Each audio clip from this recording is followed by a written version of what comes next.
And here we are. Let's give people the opportunity to file in.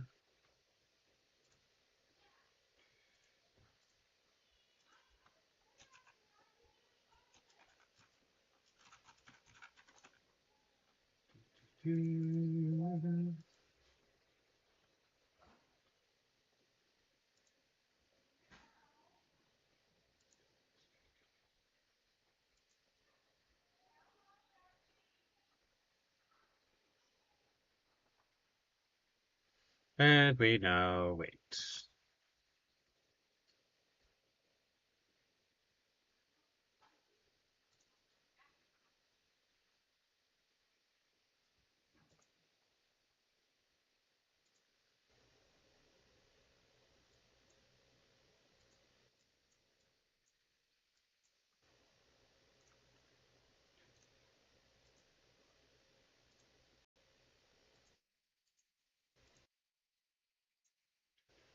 Just gotta work with some settings while we wait. There we go. That should change that.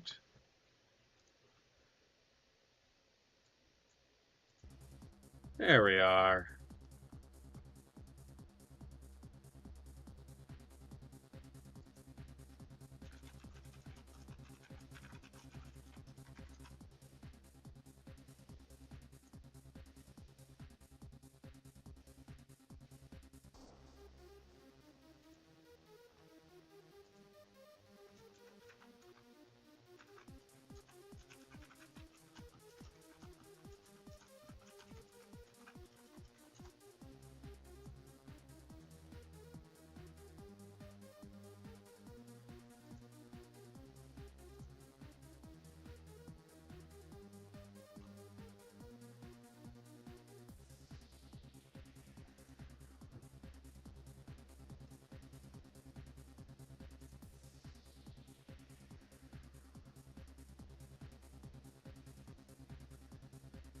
Hey, we have somebody in. Hello and happy Father's Day.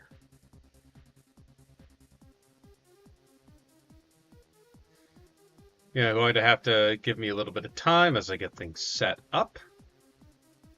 And we're waiting for Griftifer to finish up what he's doing.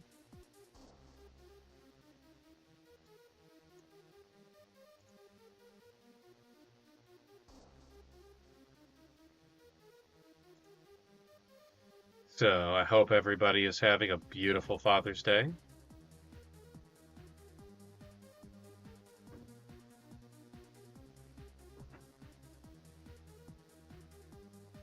I'm just gonna give it a little time for people to show up, or if no one shows up, that's okay too.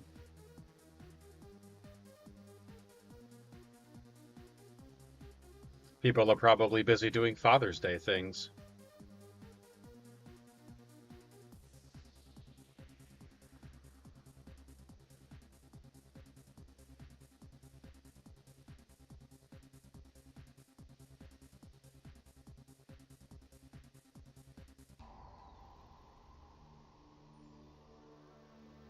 Three minutes.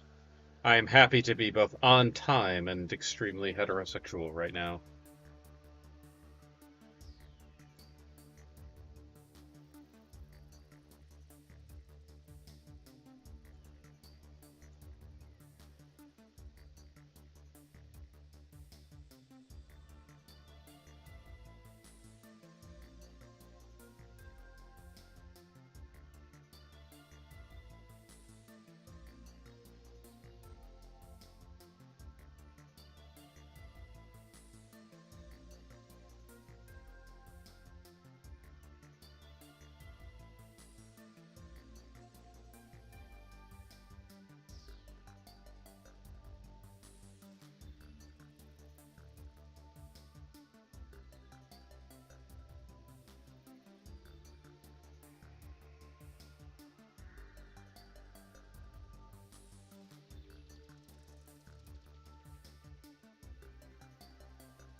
Hey, whoever has joined. Let's see.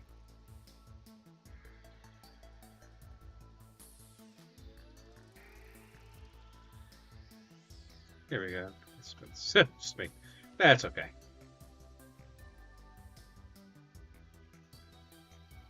Hey, Matthew.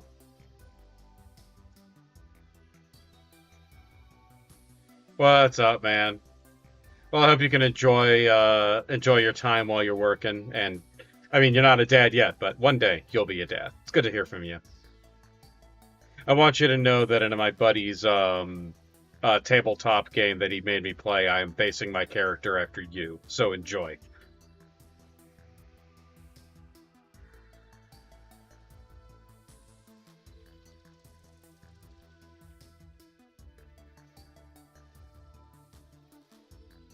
I thank you for coming and joining me, though.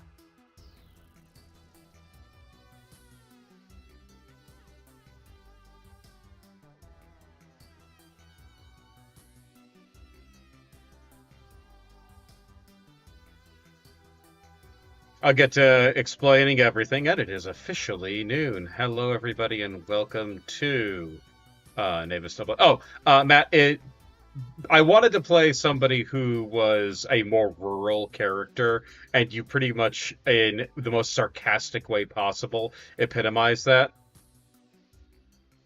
Uh, it's proving to be positively hilarious because all of the other characters are consummate city folk, and it's screamingly funny. But anyway, getting back to the actual purpose of the stream. Hello, everybody, and welcome to Navis Nobilite. I am Captain Zelnick, and today I am going to be going out and doing something fun, which is we're going to be working on some fan-made rules. Hopefully, those who join in can help provide a little bit of insight and some ideas if on areas that even I could potentially use help with. Eventually, Griftifer, the legendary Griftifer, who is the one responsible for most of the formatting and of the documents that we have made, and a helper of the creation of the Dreadnought rules for BFG, will be joining me and assisting me in making this. Maybe a few other people will be able to. Hey, Michael Wander, nice for you to join us. As you can see on the screen, I hope everyone can see everything. But why did they just suddenly stop playing music? We demand music. Music is required. As you can see on your screen, we have the initial write-up for the baseline and dynamics, and I wanted to give you guys an overview. Now, first things first, obviously, we are going to be making these rules based off of RF Hobby's Battleship Yamato fleet that he designed and put up on his Cults 3D. The link to those is, I believe, should be in the description. But they are of appropriate scale for BFG. They were designed for BFG, but no rules were ever presented for them. I took one look at it and said, we can make rules for that, and we can make them really, really cool, too. So, as you can see, we do have a complete list. We will be making rules today also for two other ships that are not shown here, but I have them listed in the actual document. Specifically, we're going to be making a fleet carrier, and we're going to be making a cruiser class submarine. So we're going to be working on a lot of rules today. We're going to be constructing all new rules. This will not really conform to any sort of normal fleet list. Hey, what's up, Katie? So great for you to join us. So, there are going to be a whole bunch of brand new rules. I'm going to want a lot of input coming from the audience as well. If you have an idea, please absolutely post it. We're going to be using video reference from the TV show of Star Blazers or Battleship Yamato 2199 to get some idea of what's going on in the actual show, so we can use that as a basis of what we're trying to accomplish in the actual game itself. So, for those of you who have not watched Space Battleship Yamato 2199, I highly recommend it. It's a really, really good anime. It's got a decent runtime. It's not like 12 episodes and gone. The characters are fantastic. There's no... It kind of does away with a lot of the anime tropes of there being stupid, useless, and annoying characters. The fleet is critical than a 3+ if fighting the USS. Yes, yes. If they're fighting against the United States version of this, they obviously immediately explode. Maybe one day I'll be able to find a 3D modeler who can make United States Navy versions of this fleet. I'm trying to work with Lee Coco to make the I-400 and the Shinano, but he has been very busy and very labored with a lot of his own problems, so I have absolutely no animosity. He's busy, and I'm not going to try and push him on anything. Is the music at a good volume? If you need me to turn it up or down, just let me know. Let's see. Wow, we have people here, and I like that. I like the fact that we have people here. Thank you all ever so much for joining us, by the way. Again, when Griftifer shows up, we'll probably be able to really start getting into the heavy details of it. But things that we're going to be working on today, the first thing we're going to be worrying about is we have to make all new weapons. Because the weapons that are utilized in the TV show, while they are very... Didn't know there was music, so turn it up. Okay, let's try that. Do-do-do.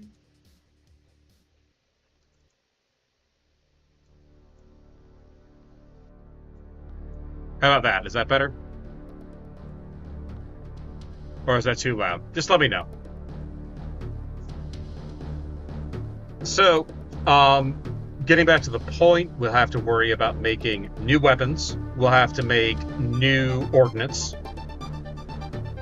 Gotta run in Space Over Beyond. That was a great game. Okay. Just gotta turn it down a little bit for the sake of my own ears. So, let's see. New weapons, new ordnance, new ship designs. We're not going to be playing around too much with maneuvering rules. These things are going to move very similarly to, I think, the standard BFG humanoid ships. So your cruisers turn after 10, your battleships turn after 15.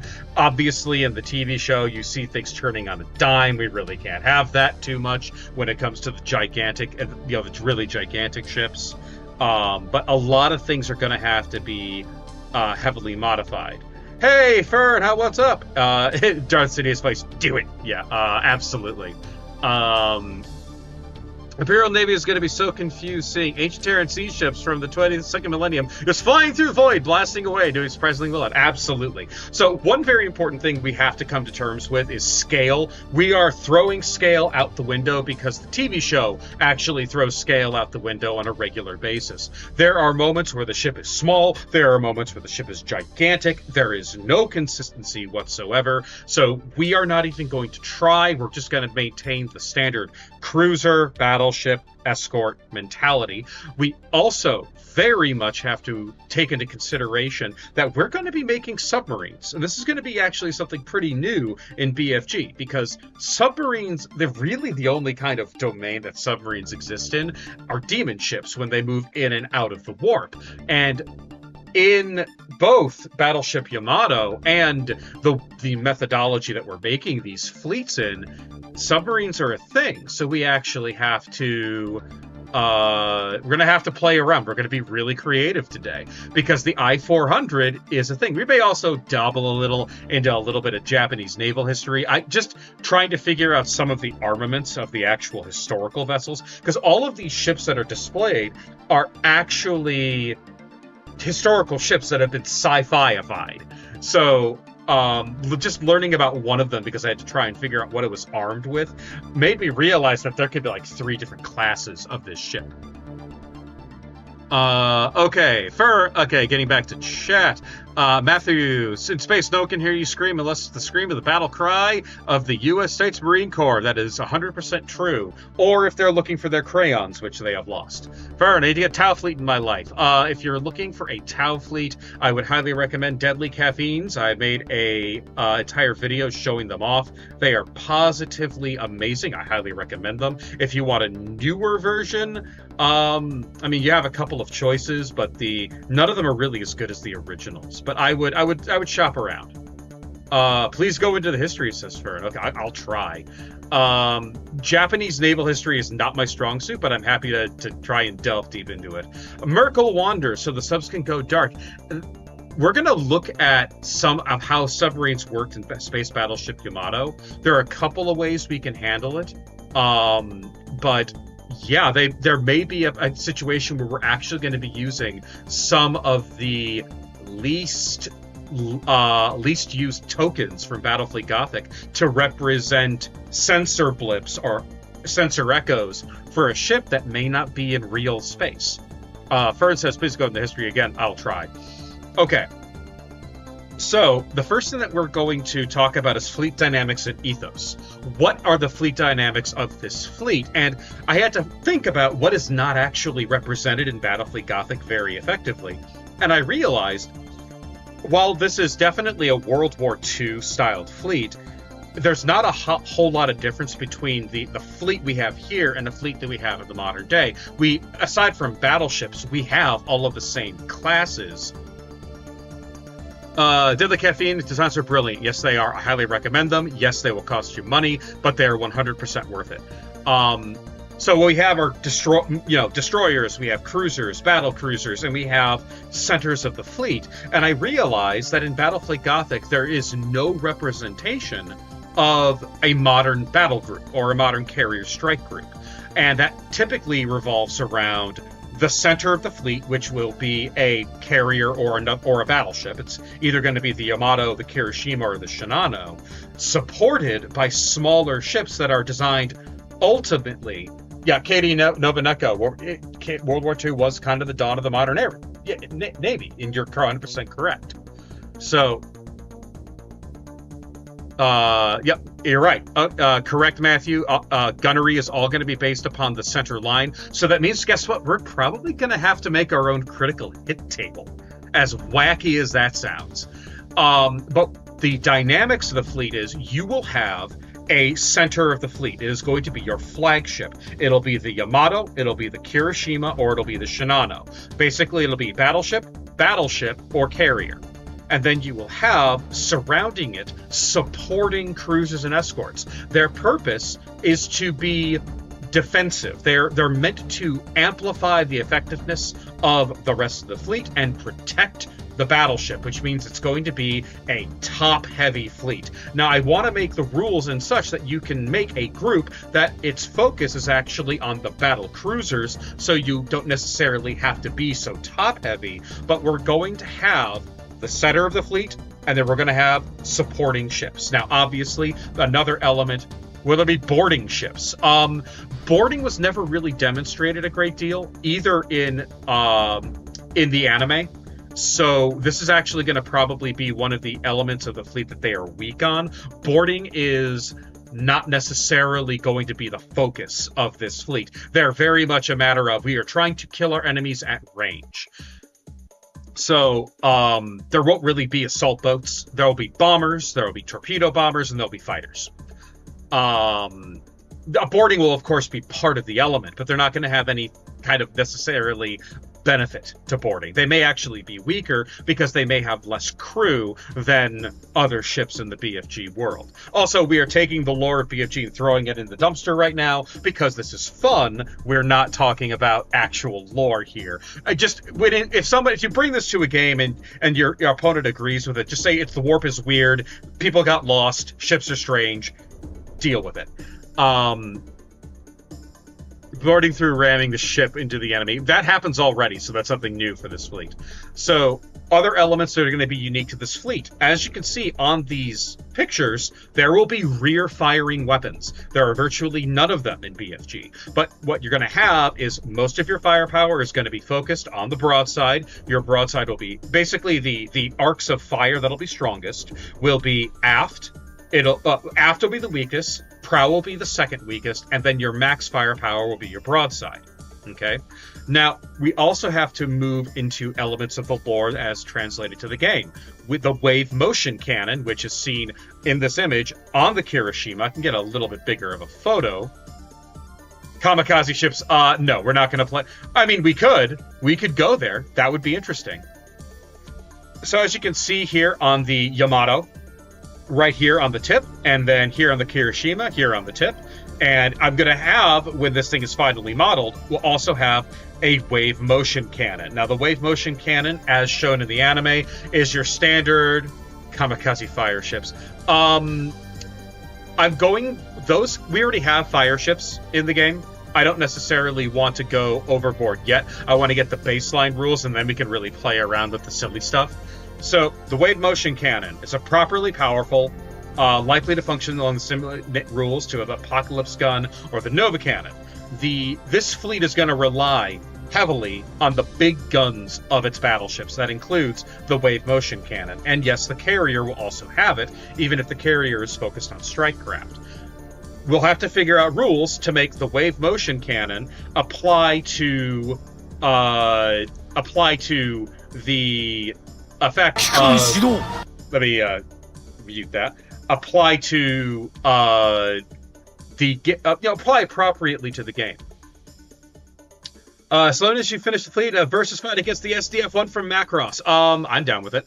So, if we have a look at them firing the wave motion gun, we can actually learn a great deal about everything's in Korean. So, let's move on. Okay. So, when we look at the wave motion cannon in this video, they make we can actually learn a great deal about what's going on. Number one, everything is basically shut off.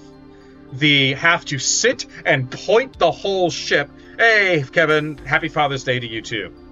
They have to sit and point the ship, and then they have to literally turn everything off and literally have a sighter for the main gunner to fire the wave motion cannon. This is, in my mind, very akin to the lock-on special orders. Let's move along a little bit so we can actually see the dumb. So here we go. Lock-on special orders, right? And charging this. And then moving on. Aiming, targeting, drama. And the charge of the weapon.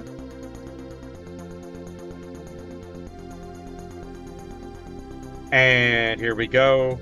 The dramatic anime moment that everyone loves. Absolutely. Happy Father's Day. And being a father is amazing. Everyone should be a father.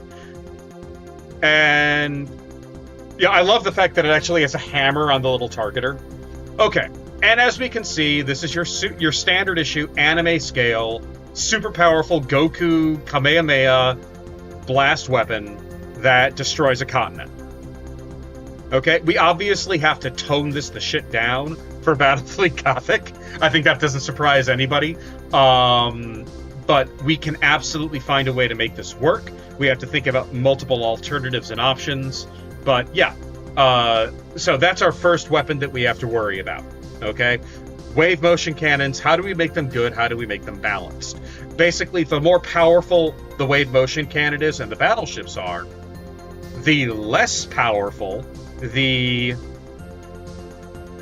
go ahead and type it in, Katie. So the more powerful the wave motion cannon is, the less powerful the rest of our ships are. Now, we can go with standard Nova Cannon rules. That'll be easy. I think we should make it a little more dramatic or interesting. We'll probably wait until Griftifer shows up to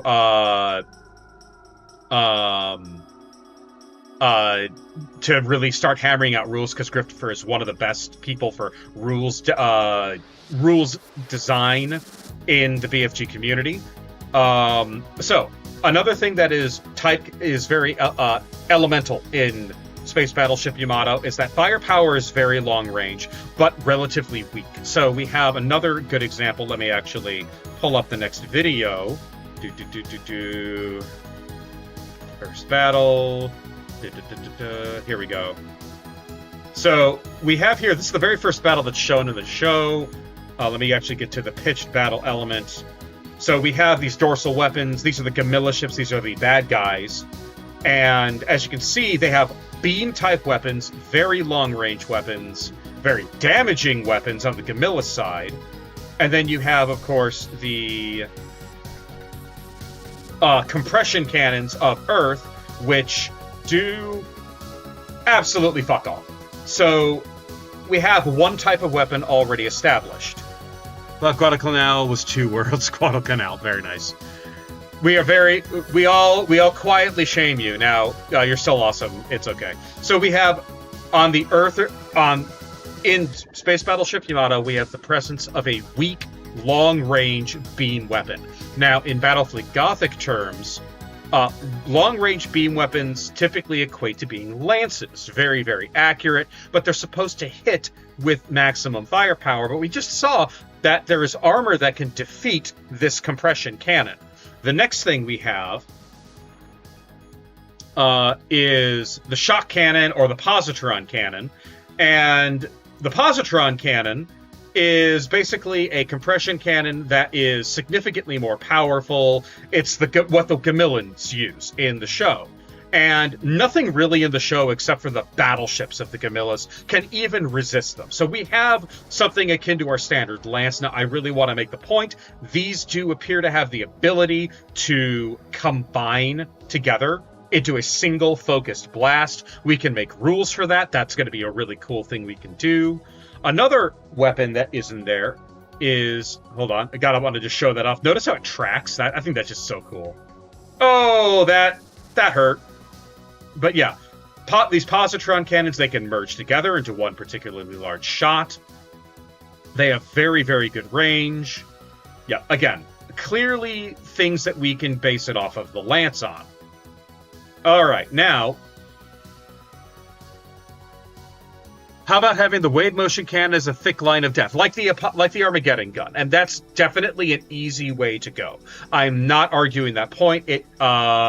It's very likely we'll go something similar, but if we can make something interesting and easy, but different, I would prefer that.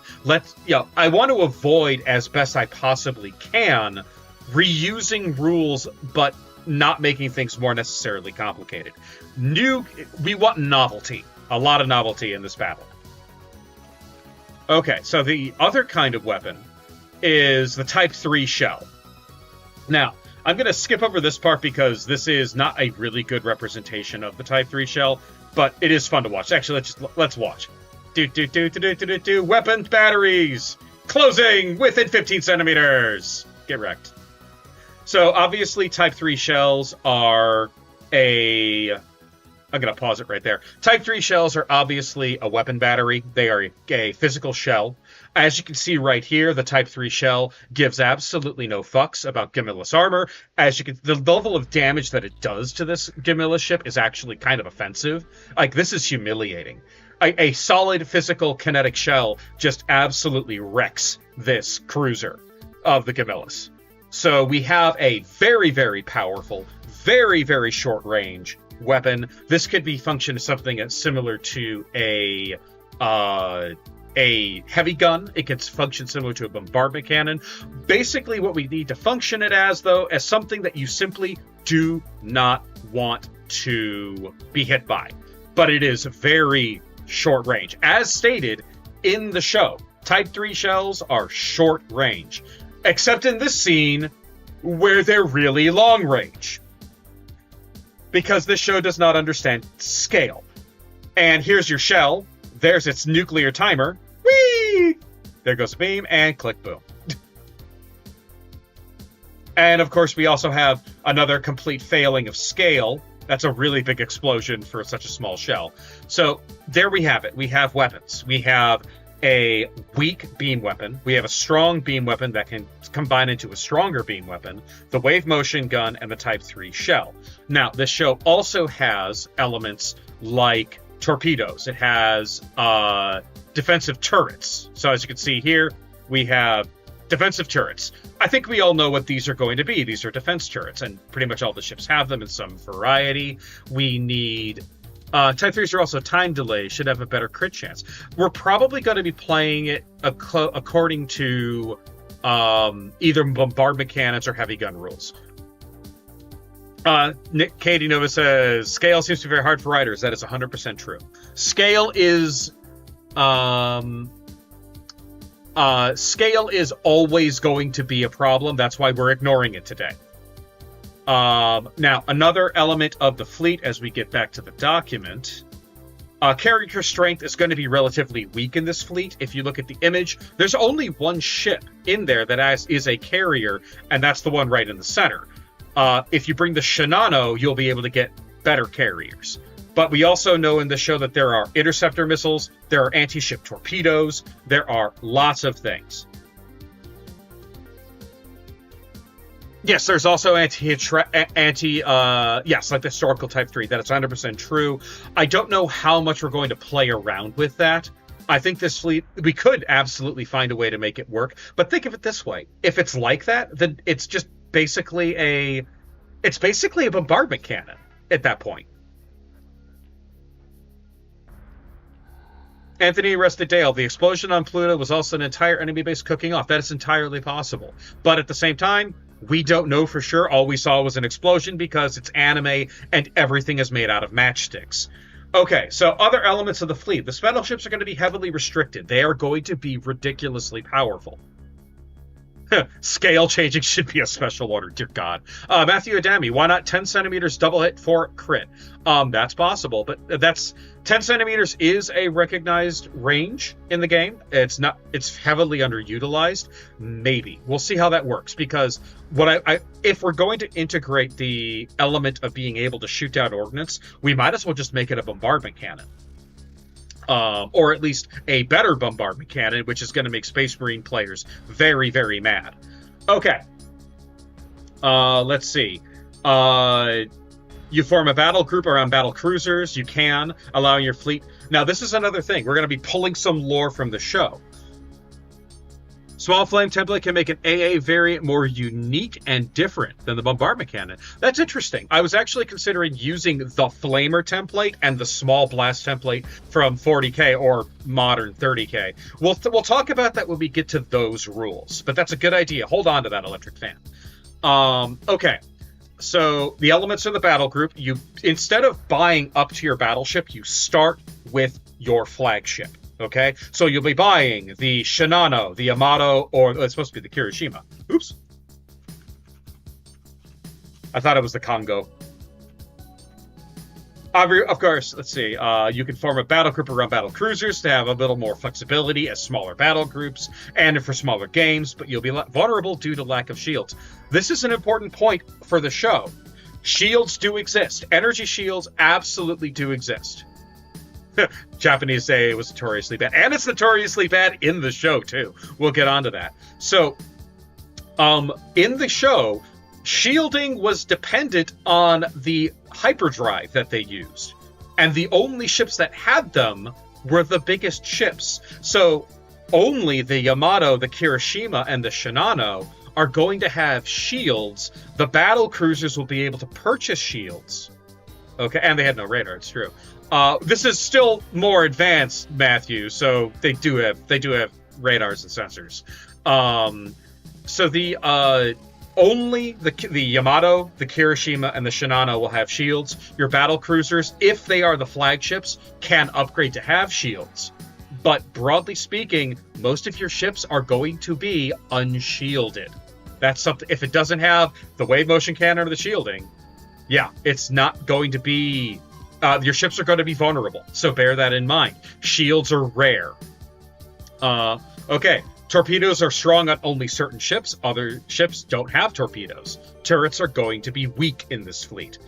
And most ordnance defense is handled by interceptor missiles, as showed in the show. Don't worry about upsetting Marine players. Many of them are sorry about female custodians. That's true. Sensors are searchlights in space. Jeez. Okay. So we have, this is the, when it comes to, I mean, yes, they're going to have good, well, it depends. Remember that, that we're going to have to work on different balancing elements. The battleships are going to be notoriously tough, and the support elements of the ships are going to be protecting the core of your fleet. Okay, so you're going to find that your destroyers, your cruisers, even your battle cruisers may be somewhat disposable. Now, maybe less disposable than others. They may have better armor in some regards, because most of the armor on these ships was actually on the sides, not necessarily on the prow like it is in 40k. So imagine having port and starboard armor 6, but you have no shields. Yes. That is absolutely true, Anthony Dale. Most of these ships are going to be shooting on the broadside, and that'll be where the highest concentration of fire is. Now, that's another thing to consider, because we also have to worry about the prow weaponry. So we're going to talk about compression cannons. So the compression cannons are the weaker lances, right? We see them, they're beam weapons, they're super accurate, but they do not defeat armor. So the way that I have them is they fire like lances. So they fire at maximum strength. And they hit, but they hit against armor. So if you have a strength 3 compression cannon, the strength 3 compression cannon always shoots 3, and they're good range. We're talking probably 45 to 60 centimeters of range. They always fire max strength, but hit against armor. So if they're hitting a Chaos Cruiser, they'll be hitting on 5s. Okay?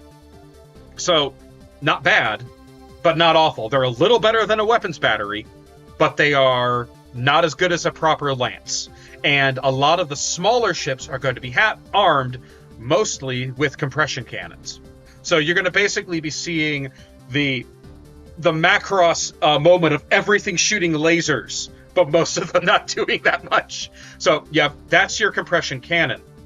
Now, your Type 3 shell. This is going to be the first rule that we're going to be making. They're very powerful. They're all front, left, right weapons. They're very short range. So we have talk about making them bombardment cannons. We have talk about making them heavy guns. I mean, the very idea of a left, front, right heavy gun alone is insanely good. Okay? But do we want heavy guns or do we want bombardment cannons? What do you guys think?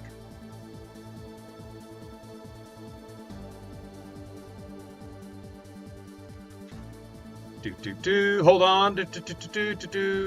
Griffer, you should be there. You're muted, though. I am, yes. Hey! Okay, does everyone... Speak again. Hello. Ah, there we go. We have Griff, everybody. Griffer, please introduce yourself. How do I introduce myself? Hi, I'm Griffer. I'm old. I've been in to Battlefleet Gothic since it released in like 99, so it makes me very old now. And I occasionally write homebrews for basically any system that I can get my hands on, including Battlefleet Gothic. All right, so just so all of you know, he is the one who's responsible for Battlefleet Dreadnoughts. With a little bit of help from me. He's also responsible for literally making most of the actual documents for all of our fan work. So this man is one of the most important people in BFG fandom, even if he doesn't want to admit it. By the way, Christopher, happy Father's Day. Thank you. So Thank you very much. Yeah. Do you want to pull up the stream on your end so you can see what I'm talking about? I am just working on that now. Yep. Matthew Adami says, "Don't worry, Griff will give you a tasteful eulogy." Thank you. Yeah. I appreciate that. Yeah. So hopefully there's another couple of years before that, but yeah. So when you have a moment, I'll be able to show the video so we can. Right now, we're trying to work out rules for the weapons for this fleet, and I've been showing the videos of the weapons, how they work in the show, and how we bring them into BFG. Yes. We kind of already have one of them. I still want your opinion on it to make sure that these rules are not insane. We obviously have to balance it properly, but yeah. Thankfully, There's like a compilation of all of these weapons firing in like the show just on YouTube. It's great. All right, so let's take a step back and let's look at the compression cannons. First battle. So the first weapon that we talked about are called compression cannons in the show. They're basically a beam. They're a beam, but they're a beam that is hold on. You have to watch the humans get their asses kicked for a second. And here we go. Here are the weapons. They are obviously beam based. They are long range beams, and they suck against armor.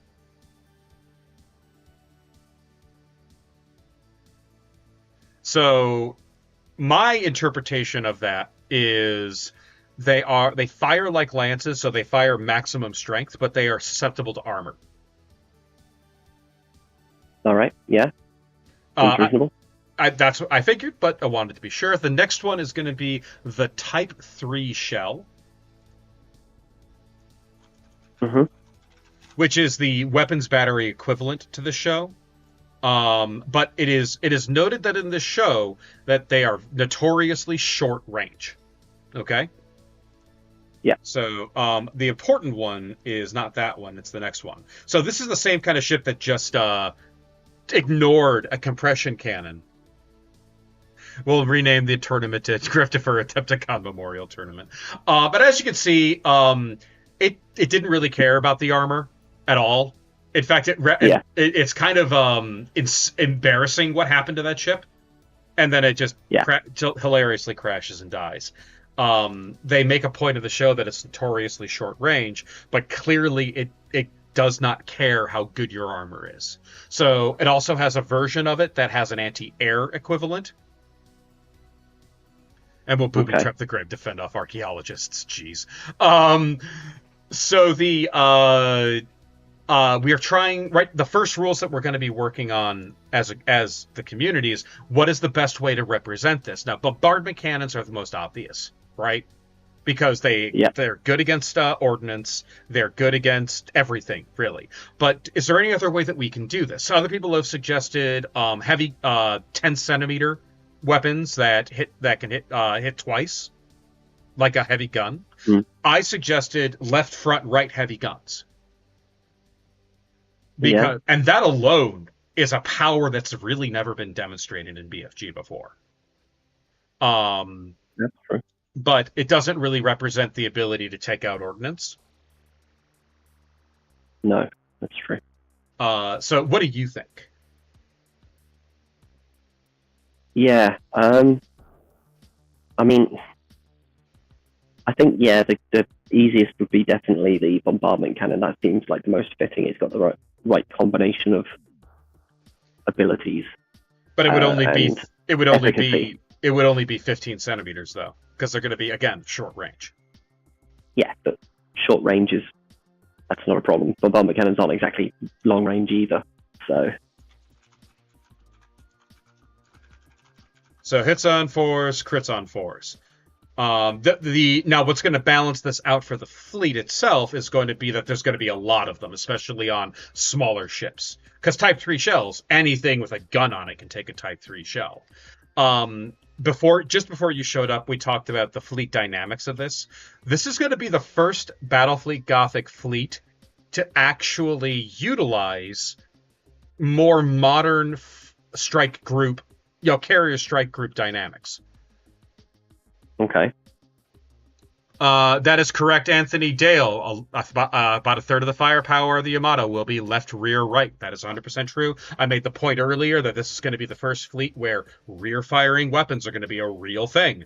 So let's bear that in mind. So basically the fleet ethos is you will have a flagship. It'll either be the Yamato, the Kirishima, or the Shinano, which is two different kinds of battleship and a carrier. And then you will have supporting ships around it. And you could also upgrade a couple of battle cruisers to be that as well if you want a smaller, more nimble fleet. Or multiple battle groups. Okay, so we have Type 3 shell. We'll have them hits on 4, crits on 4. Range is always 15 centimeters. Positron cannons. Now, we also talked about the positron cannons. Talk to you later, Minkle. It's all good. Sandman calls. Everyone needs to sleep. You're on the other side of the planet. It's all good. So positron cannons are the powerful version of the laser weapons. They're also called shotguns.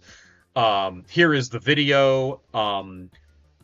And as you can see, they're basically compression cannons, only good. So, pew! And they do have one unique ability, which is they can combine together into effectively a super shot. Which it could be demonstrated a little bit later. Here we go. This is the one where they combine together.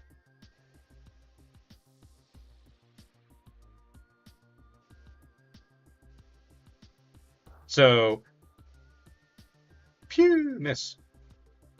Embarrassing hit right on the snout. And this is the one. Notice how it combines together into a single large shot and destroys a ship. So, I obviously these are going to be your standard issue lances. They're going to have long range. They make the point. Positron cannons have longer range in this show, which is fine. But I had the idea of you can combine your firepower if you lock onto a target. You can combine all of your lances into a single shot that does the maximum damage of the battery. So you could put all of your eggs in one basket and rely on a single roll, or you can fire them independently. But if you combine them, you can't split fire.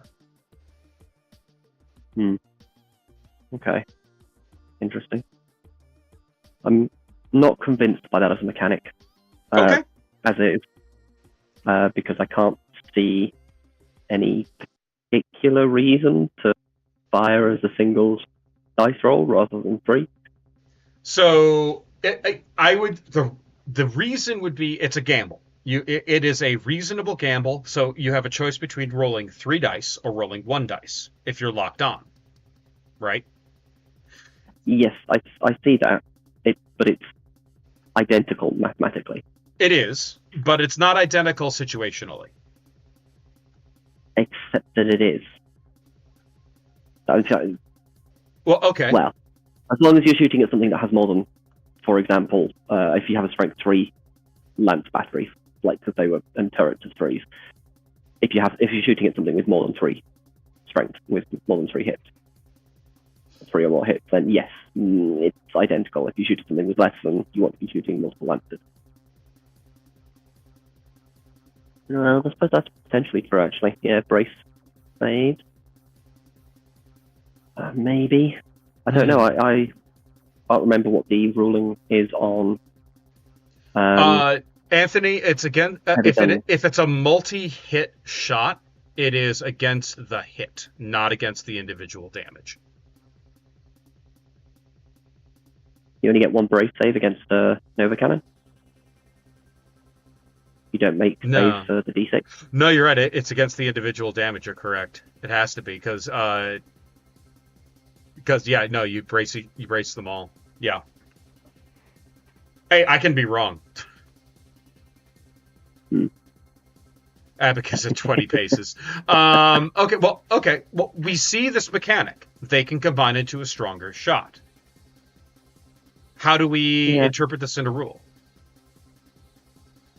Yeah, interesting.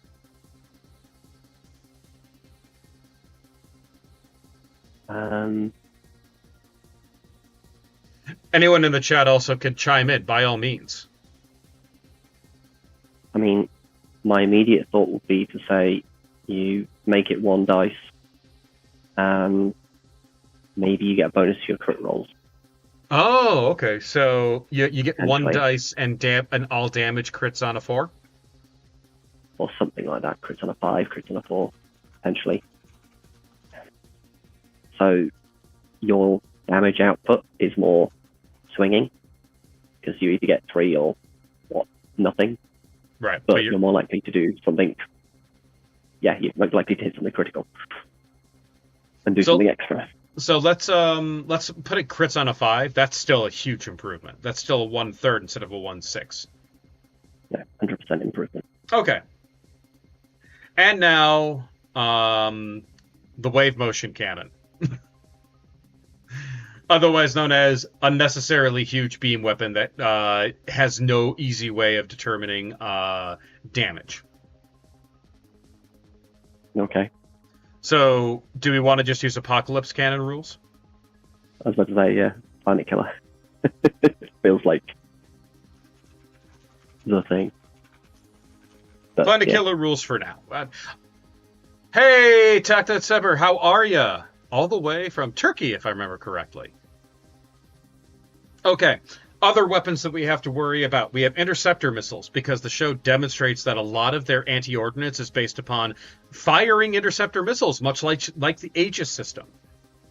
So I was thinking that ships that are equipped with a Aegis-like system, basically interceptors, can fire a number of basically torpedo markers that can intercept incoming enemy ordnance. Hmm.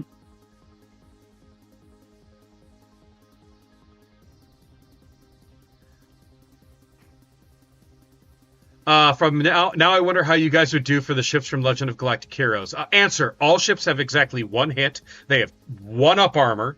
They all explode violently if you look at them, and all of their weapons cause like 18d6 damage. Done. Legend of Galactic Heroes completed.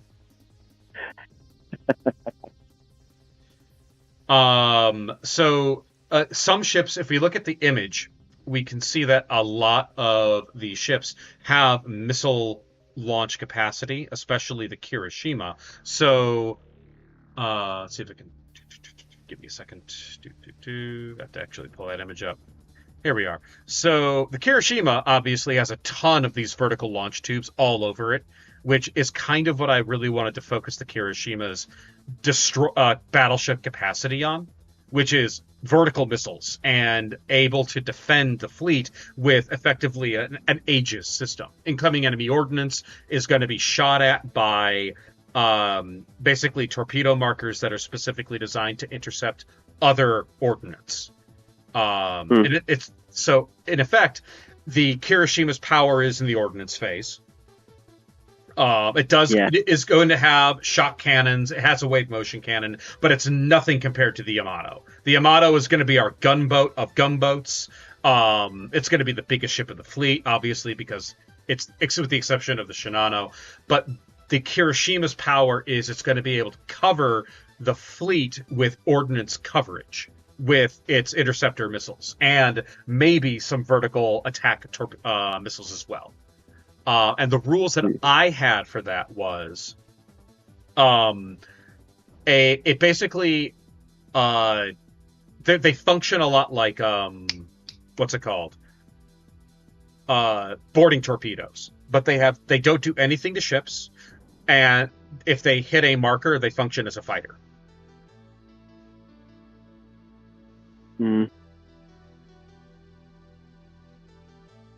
But they're short range. Would it be a short burn torpedo then if it's a short range weapon? I'm just wondering whether going the direct ordnance route is a bit overkill. Okay. For something that is essentially going to work out as being like fleet defense turret. Hold in terms on. of mechanics. Hey, Adler! What's up, Lascaris? So great to see you. Happy Father's Day. Technut, yes, they do. They are, unless you take the Shinano carrier, which we'll get to, or your carrier capacity is going to be very limited. It's one of the weaknesses of this fleet. So, I guess the question then is, do we want these vertical launch missiles to be offensive or defensive?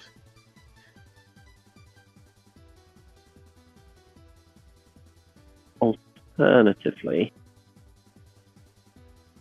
what if the defense turret, the interceptor missiles, was not defense turrets, but was instead more like a pulse generator, but one that doesn't affect ships? Hold on. Matthew Adami, since you're talking about vertical launch, give us your best George Bush nuclear. I cannot impersonate George Bush. I cannot reduce my IQ to that level. Okay, so interceptor missiles. So, I can't raise mine to that level. I want y'all to know. Nuclear. That's as good as it gets. Functions like a star pulse generator. Hits all ordnance on what, a 3+? Because it's guided. These things are accurate. Or it would be 4+. I think 4+ is good for a starting point. Yeah, hits the ordnance on a 4+. That's still going to devastate incoming ordnance. Damage to ships. Give it, 30 centimeter range? No. 15, 20 centimeters is plenty, I think. 20 centimeters. Yeah. Okay. Anti-ship torpedoes, as normal. Some ships are specialized for their use. I'm going to say that the Kirishima will have the ability. The Kirishima's cool ability is going to be able to launch a torpedo salvo front, left, right. Just because not all of those vertical launch tubes are going to be defensive. because we have to make the Kirishima good enough to take over the Yamato, given the circumstances. Fighters, bombers, pretty normal. They will have access to torpedo bombers, especially on the Type 400, sorry, the I-400, which had torpedo bombers. But anyway, here we are. We can now talk about the actual ships themselves and their weaponry. So we're going to start with the battleships. So we have, of course, the Yamato, we have the Kongo, and we have, sorry, not the Kirishima. It is the Kongo. Oop. Never mind. Anyway, the Kongo, fine, be the Kongo, and the Kari Shinano. This is obviously a placeholder, but it should give you an idea of at least how the ship is going to look when we have a model for it. So we're going to start, of course, with the space battleship Yamato. Speed, I'm just going to have it set as 15 centimeters for now. Standard battleship rules. Turns 45. Obviously, in the show, the battleship was able to turn on a dime. This isn't the show. Now, this ship and all the battleships will have shields. The question is, do we make the shields strong or do we make the shields weak? Now, I'm kind of leaning on make shields weak, personally. So even on the Yamato, you're probably going to have 3 shields. Okay. So is the plan to have you make up for that with them being cheaper?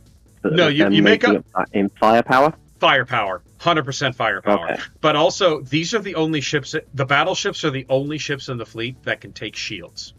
Because in the show, having shields is connected to having FTL travel. And only the biggest ships had it. So, your battleships will have shields, they'll be more defensible. The rest of your fleet is there to defend it. Right? Mm-hmm. So, shields 3. Armor, I'm going to say 5 plus prow.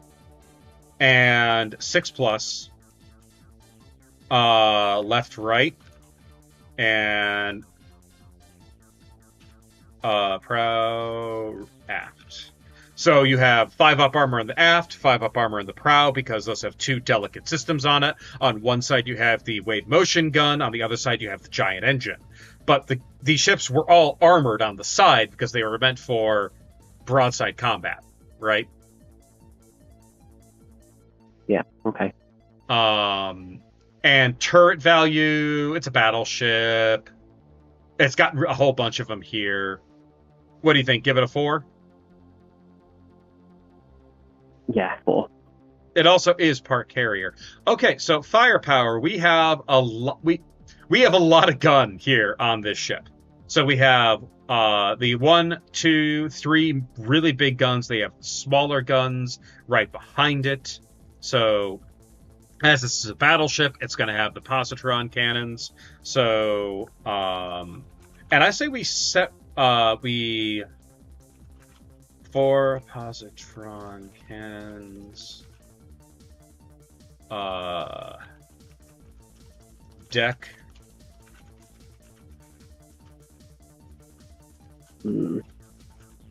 We separate them out by turret. So you have these 3 major guns, the 2 in the front, 2 in the back. Now these smaller guns, I say, will be our Type 3 shells.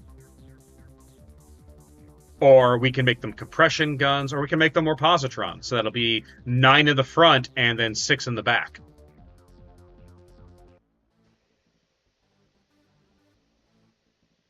Wait. Is that many? Is that the turret? It looks so much smaller. Yeah, that's why I'm saying we have that represent the okay. Type 3 shells. Okay, yeah.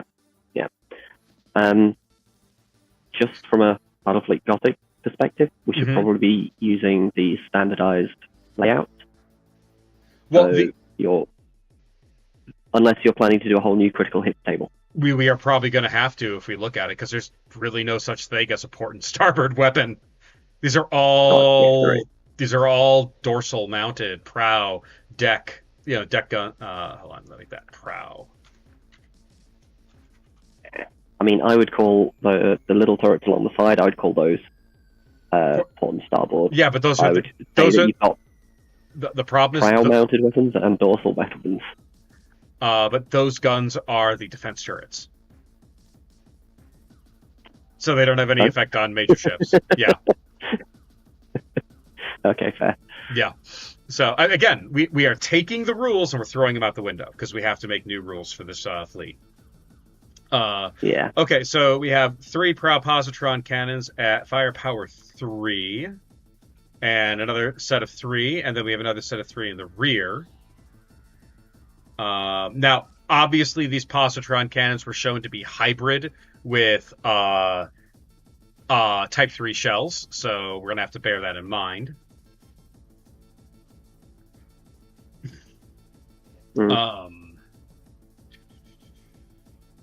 So we have deck. Hold on. So I'm going to go back up to the rules of the positron cannon. They're the lances that roll against armor, if I remember rightly. Yes. They can. No. Well, those are concussion ones. No, compression ones are the ones that positrons are good. Compressions are bad. Okay. The thing is, these are variable loadouts. You can load Type 3 shells into the positron cannon. So if an enemy gets super close to the Yamato, they're going to catch a bunch of Type 3s to the face. So there has to be a rule that allows you to switch out the firepower. Ooh, flamer templates. Flamer templates in BFG. Don't tempt me. Did somebody suggest flamer templates? Who did that? Who suggested flamer templates?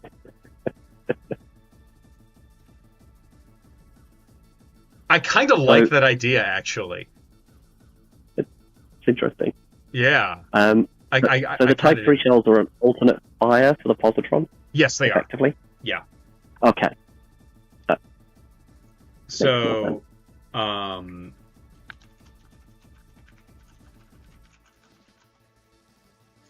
do you have to reload? Hello, Hammer Class Special Reload Action. We begin. Absolutely, Anthony.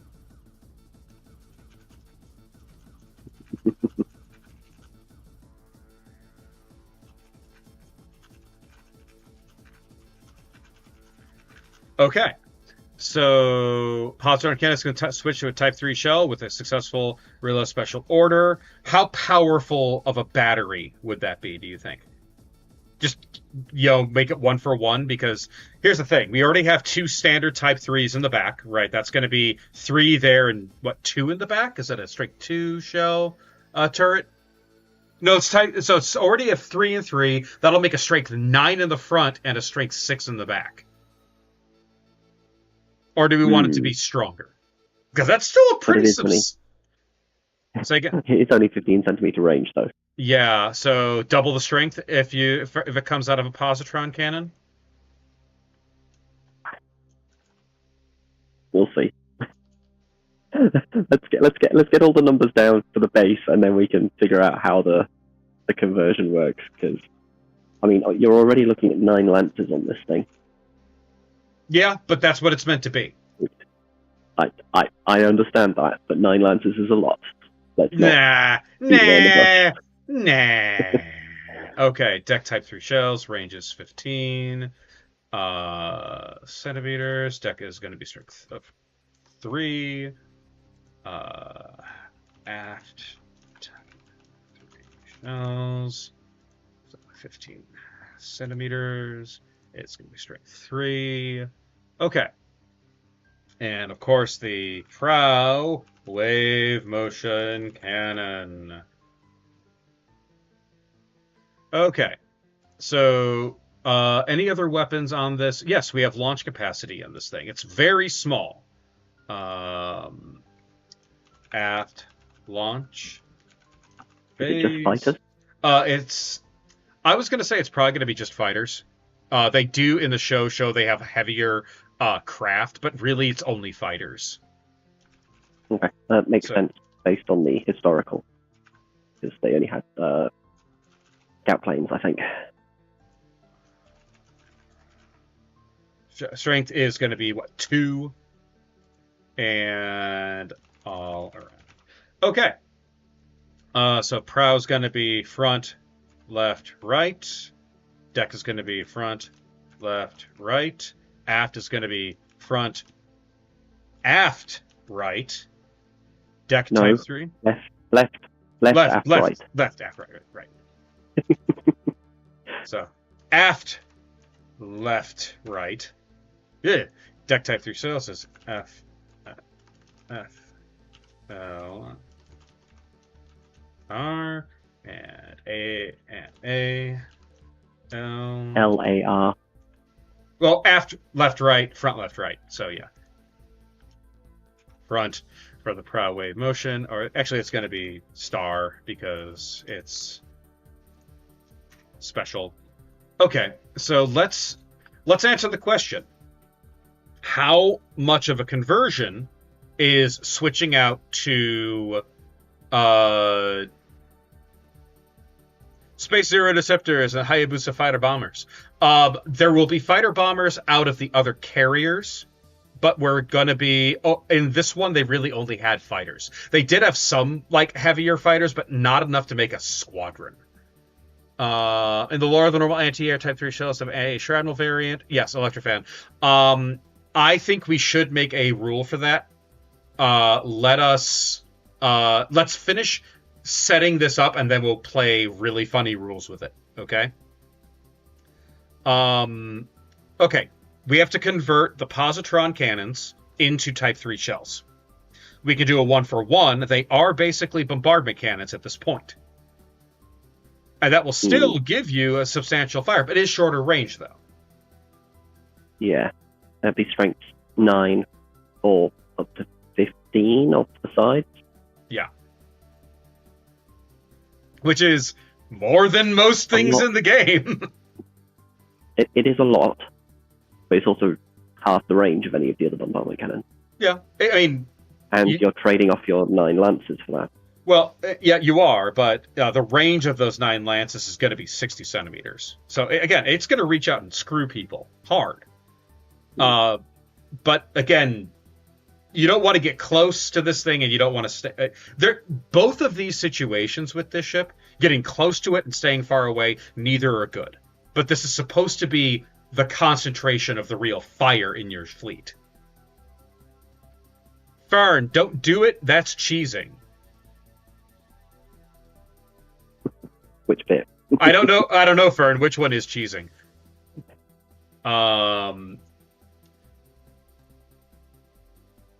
Okay, well, what we should also consider is comparing this to the Planet Killer, how much firepower that sucker has as well. Because that's the closest ship to this.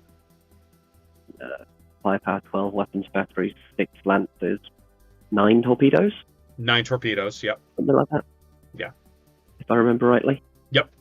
Left, front, right, 9 torpedoes. Yeah, which is quite nice. Yeah. So, in all honesty, we're not that much different. The ability to flip those bombardment cannons out is nice. Okay. What do you think, chat? Okay. Yeah.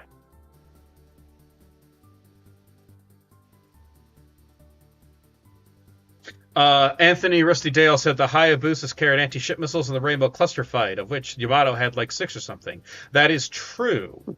I kind of want to make the Yamato. The Yamato demonstrated having torpedoes and missiles in the show, but they never really made it the personification of it. And I want to kind of focus on making the Kirishima more of the missile boat, if that makes any sense. And it's not I want things to be properly represented on the mini as well. So I'm okay with... Remember, the Yamato had so much plot armor that it had weapons no matter where. They would pop out a door out of the latrine and fire a missile out of it if it was good for the story. In this case, we're going to have to tame elements of the lore to bring it into BFG. But not too much of it, thankfully. I I feel think hmm? 2-1. 2-1. 2-1. Get to, yeah, effectively firepower 6 bombardment cannon at 15 centimeters. So it doubles the firepower.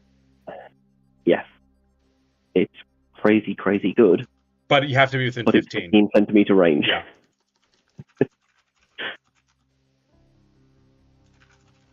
Also, to go back to Electric Fan about the AA shrapnel variant, that's partly why we decided to make them bombardment cannons, because that way they hit ordnance on 4s. Yeah, it's an easier way to represent it. There are other things that we can do, because we could also say utilize the Nova Cannon rules, but also use the 40k scatter blast template rule, where you roll a scatter and flip flop a blast template to see what it destroys.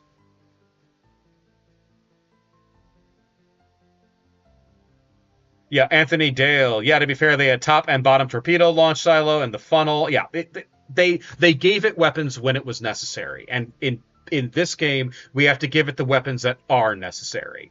Yes, they also did have side launchers, which made it really interesting whenever they took side damage, because I'm surprised that it didn't just explode as the magazine went up.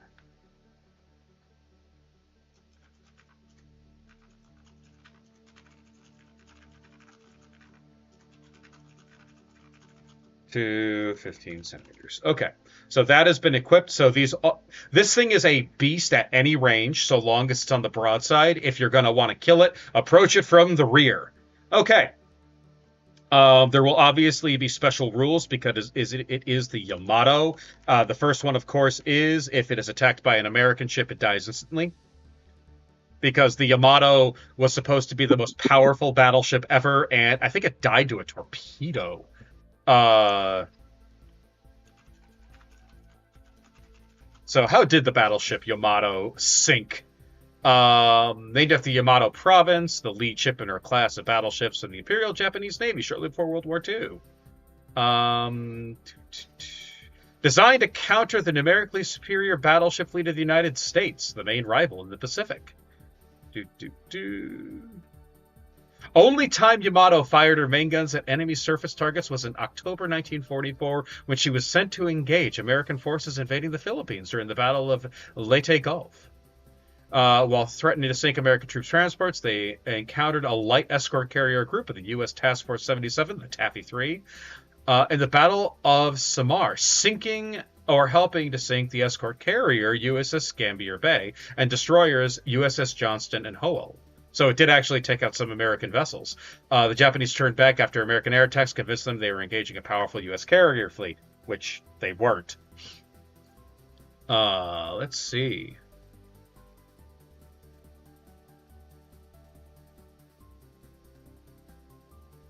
It's Task Force 70 aircraft. She was sunk by American air carrier-based bombers and torpedo bombers, and the loss of most of her crew.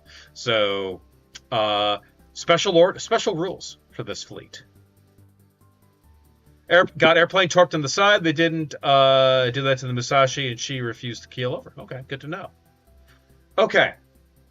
What I am going to first thing say is that flagship is going to be a special rule for this and all the other major fleets.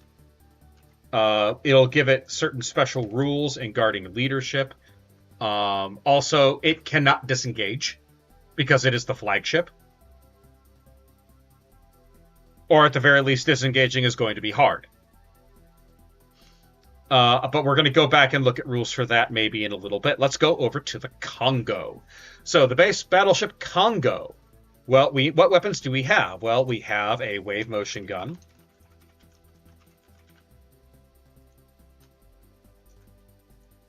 Oh God, bringing both of these. Say again. If you bring both of them, I know it's 3,000 points. It's a three. That's a 3,000 point battle. Yeah, at 3,000 points. But even so. Yeah. It'll be a battleship. Now, the Kongo is smaller than the Yamato. Do we want to make it a 10-hit battleship? Yeah, go with 10 for now. That's okay. We'll give it a better speed. Turns. That's probably a good idea. Yep, 45. Shields. 2 shields. Armor. 5 plus prow aft. 6 plus port. 6 plus port and starboard. Turrets. Now, this one has fewer turrets, so we're going to have 2 turrets, but it's going to have all of these missiles. Okay.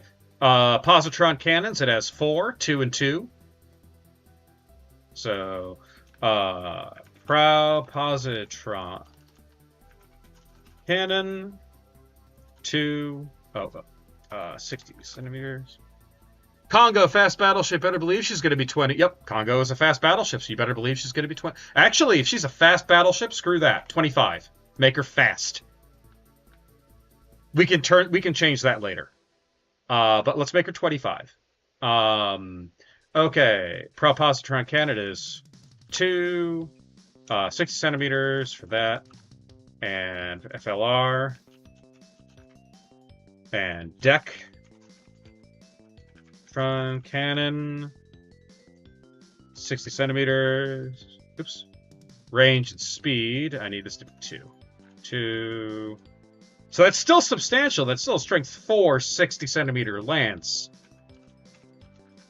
And then you have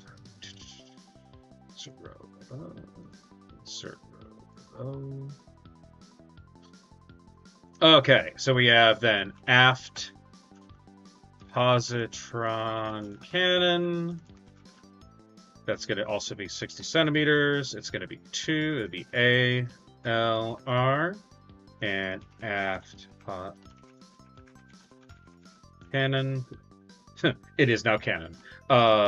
60 centimeters. Strength is 2. ALR. So this thing's actually a little bit better than the Yamato is in the aft arc, which is pretty cool. Okay, now we have this massive fucking number of vertical launch tubes. What do we want to do with them? VLT or...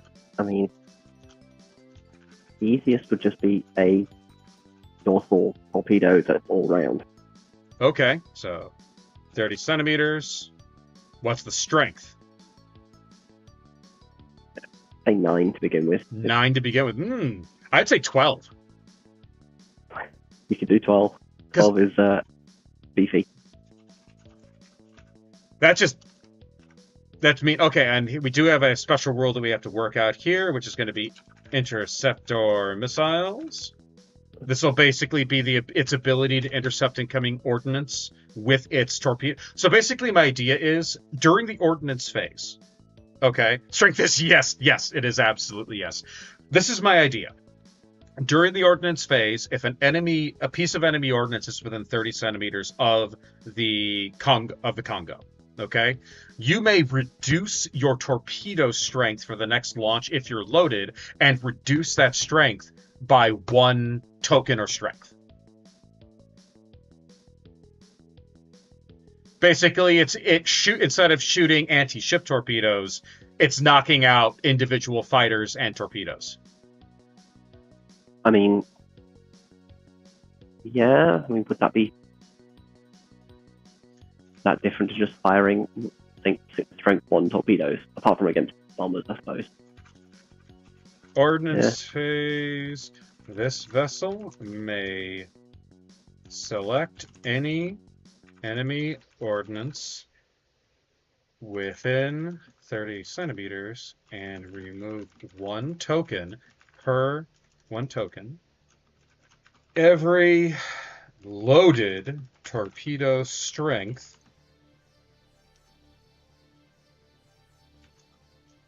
this reduces the next launched torpedo salvo unless the vessel goes on reload special orders. So that will basically allow you, if the enemy is a super heavy carry, imagine going up against bugs with this, and they just fill the board with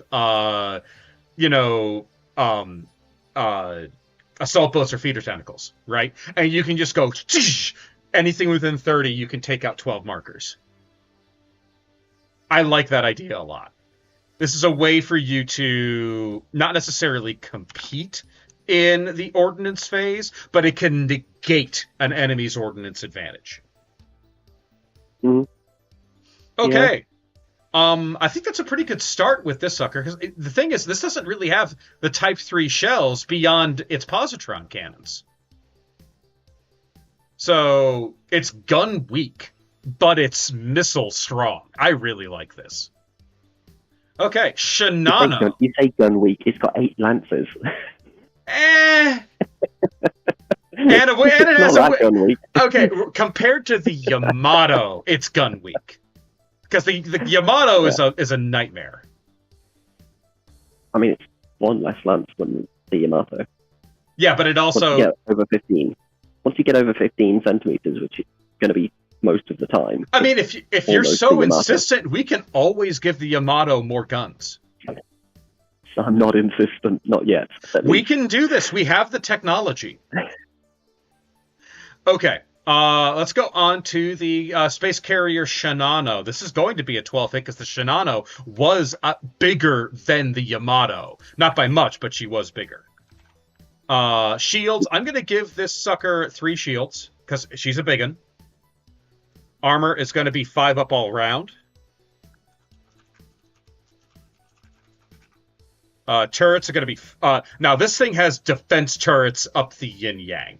And you can just see all of those anti-air emplacements around it, right? Yeah. So, what do you say? 5 turrets? You go with 5. That's pretty standard for a...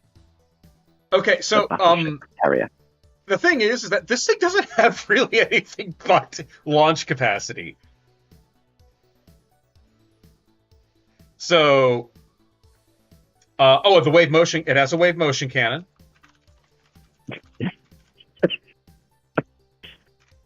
Oh god, I'm beginning to regret saying that we should use the Armageddon cannon. We can always change it.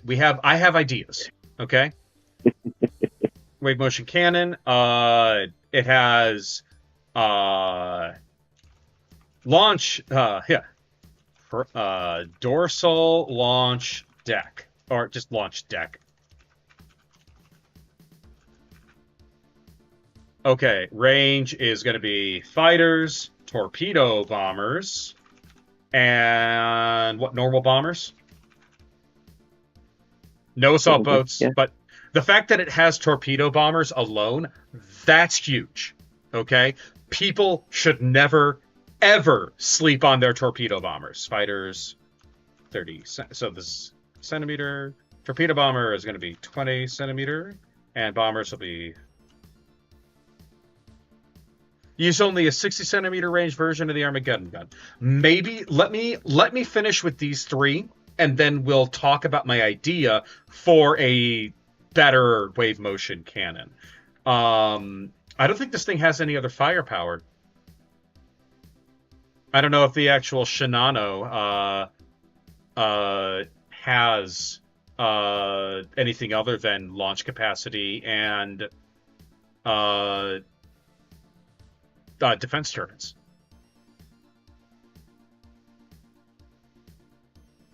Do we want to give this thing fleet defense turrets? It depends on how we're doing everything. Okay, well, how much? I mean, yeah. Well, what's its launch capacity? What do you think? I mean, launch capacity is supposed to be a restriction on this fleet. Unless you take the Shinano. But you're taking the Shinano, yeah, and then you're giving up firepower for launch bay. True. 10 maybe? 10, okay. We can work with that. It's a little bit better than the Emperor. I'm expecting this to be cheaper than the Emperor. Oh, yeah. Absolutely. But, well, maybe. It's once you get the wave motion cannon in play, it's... Okay, let's also give it... yeah.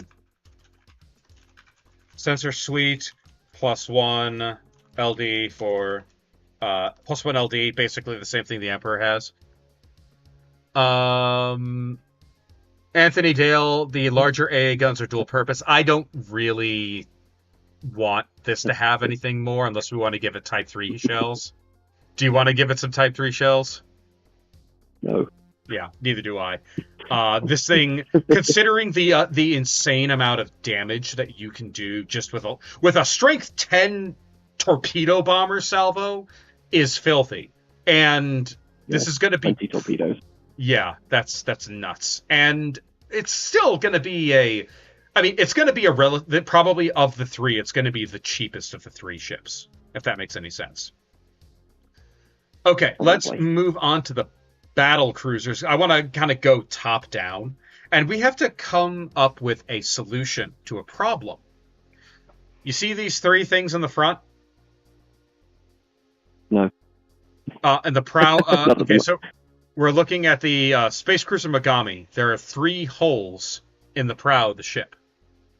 Okay, yes, I see. Yeah. We have to figure out what the hell those do. They can't just be torpedoes? No, because that would be too easy. Not only that, it's not it's not proper anime. In space animes, indentations like that are beam weapons. Okay. So what I'm thinking is those are your positron cannons, and the rest of the weapons are going to be compression cannons and Type 3 shells. This is where compression cannons come in. Mm-hmm. So the only problem is that's strength 6. I don't necessarily want to give this thing a strength 6 positron cannon. I mean, you could just also give it shorter range. You could. But anyway. Right, so... 45, 30 centimeters might be reasonable. Yeah. So, or we could just make it more compression cannons. So if these are all compression cannons in Type 3, right, you have 6, 9,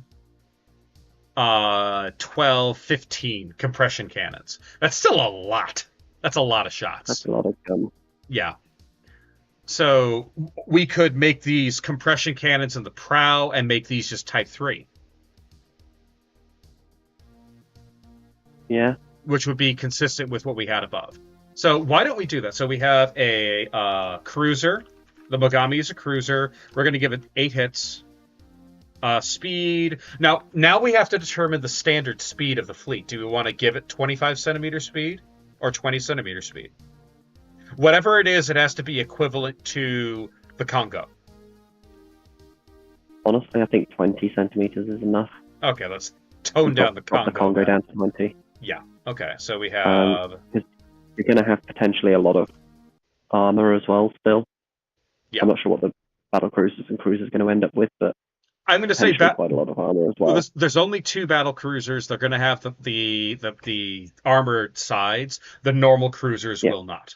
So turns it's 45. Shields, they will have no shields. Armor is 5 plus prow and aft, 6 plus port, starboard. Turrets. This thing has a good amount of turrets on it, so I'm gonna give it 3. This is also a carrier. So here we go. Prow compression cannons. Range is going to be 60. Firepower is going to be 6. Front arc. Fire arc is front. And we have Type 3. Prow Type 3.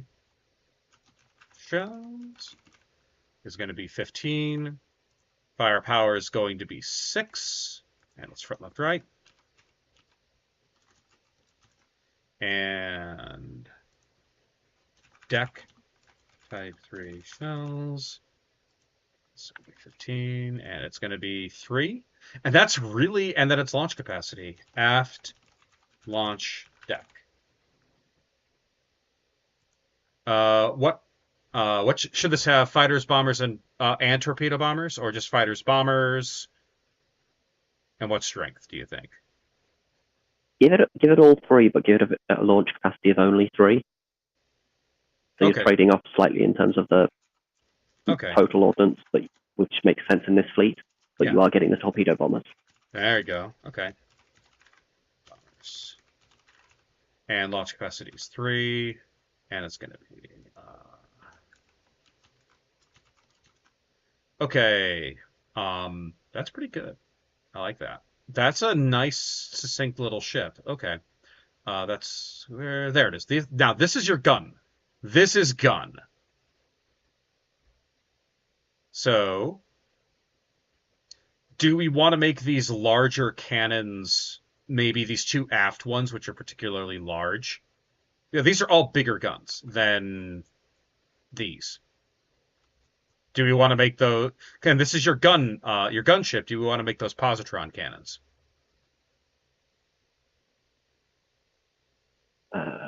You can have the 2 count as 1, so you have a 2 and 2 in the front, 2 in the back.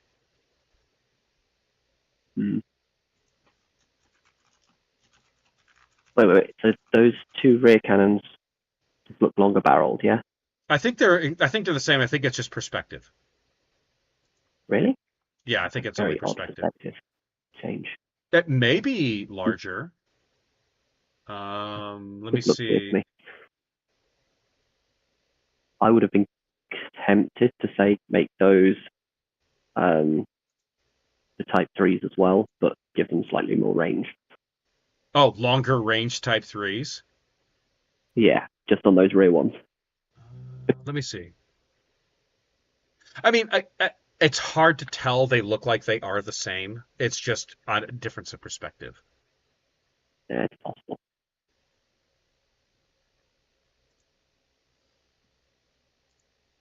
Mogami and her cruiser light configuration. I missed that. Don't worry, we'll go back and have a look at the others.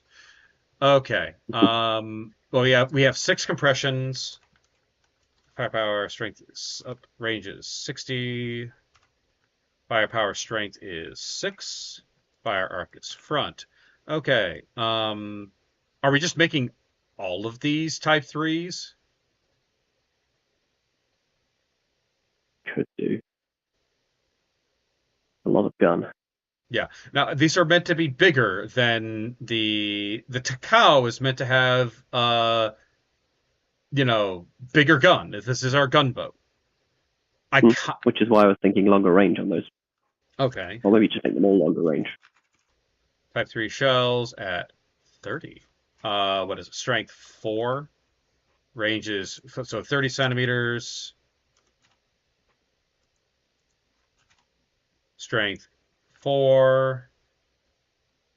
This is going to be prow,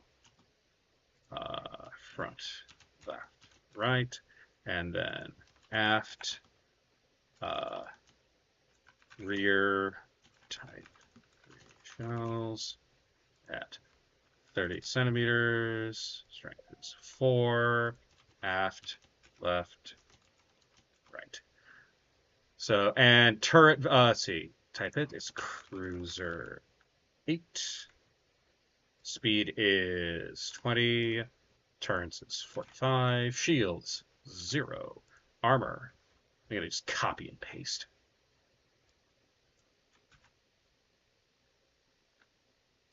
Turrets is going to be the same. Going to give it 2. Okay.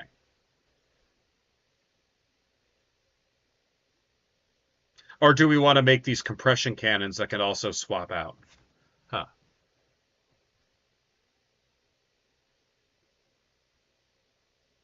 It would make sense for the Mogami to have short-range Type 3 guns. Takao would have longer range, and the Mogami triple barrels are exactly the same guns as the small guns in the Yamato. Okay, there you go. So we have a long-range super bombardment cannon. Oh God, I love it. Okay, now we get into some of the interesting stuff, because now we're into the cruisers, and the cruisers in this fleet are really interesting because they're heavily specialized. So if you're wondering where your torpedoes actually are, we found it. It's in the Kitakami. All of those are torpedo launchers. The Kitakami. Yeah, the Kitakami. I actually had to look like, did the Kitakami really just have 10 giant torpedo launchers? And the answer is yes. Yes, it just had torpedo launchers. It has a tiny little gun array and nothing but port and starboard torpedoes. I used to play World of Warships at one point, and it used to be called the Wall of Skill. The wall of skill. If you just drop a wave of torpedoes that was so wide it couldn't be avoided. Oh my god. So yeah. So what I kind of want to do is have this ship have torpedoes, but again, this is sci-fi. I want this to also have that. I was thinking actually, no, we probably should it's just going to be gigantic torpedoes. The problem is that it's going to have to be separated out from the rest of your fleet because you're going to hit your own guys. Yeah. So cruiser is going to be 6. It's going to be speed 20, like the rest of the fleet. Turrets is going to be 45. Shields, none. Armor, the same. Actually, no, it's 5 up armor because these things are too small for heavy armor. Turrets, it does have a turret, but not much of one, so 1. That was the Shimakaze, the Wall of Skill. This thing is 166% of the Shima, each side. Thank you, Anthony Dale. So, we have It's been a while. So, also, I got to point out, this is a much larger compression. This is a much larger bait. Do we want to have this thing firing something other than just a compression cannon?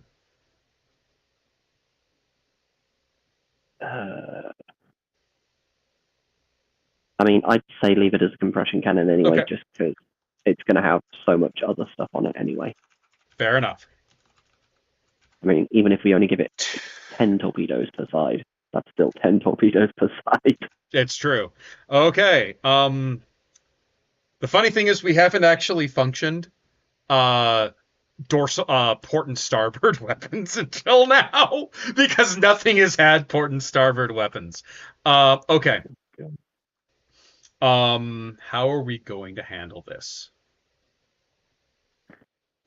Hey, SD! You're here to watch my my hobby stuff instead of my debate stuff, so enjoy. Okay, how do we handle? Make it dorsal. What do you do? Aft left and aft right then. Aft deck torpedo launchers. Range is going to be 30 centimeters. Firepower and strength is going to be. Do we make it 15? 10, maybe. 10. 10. Yeah, 10.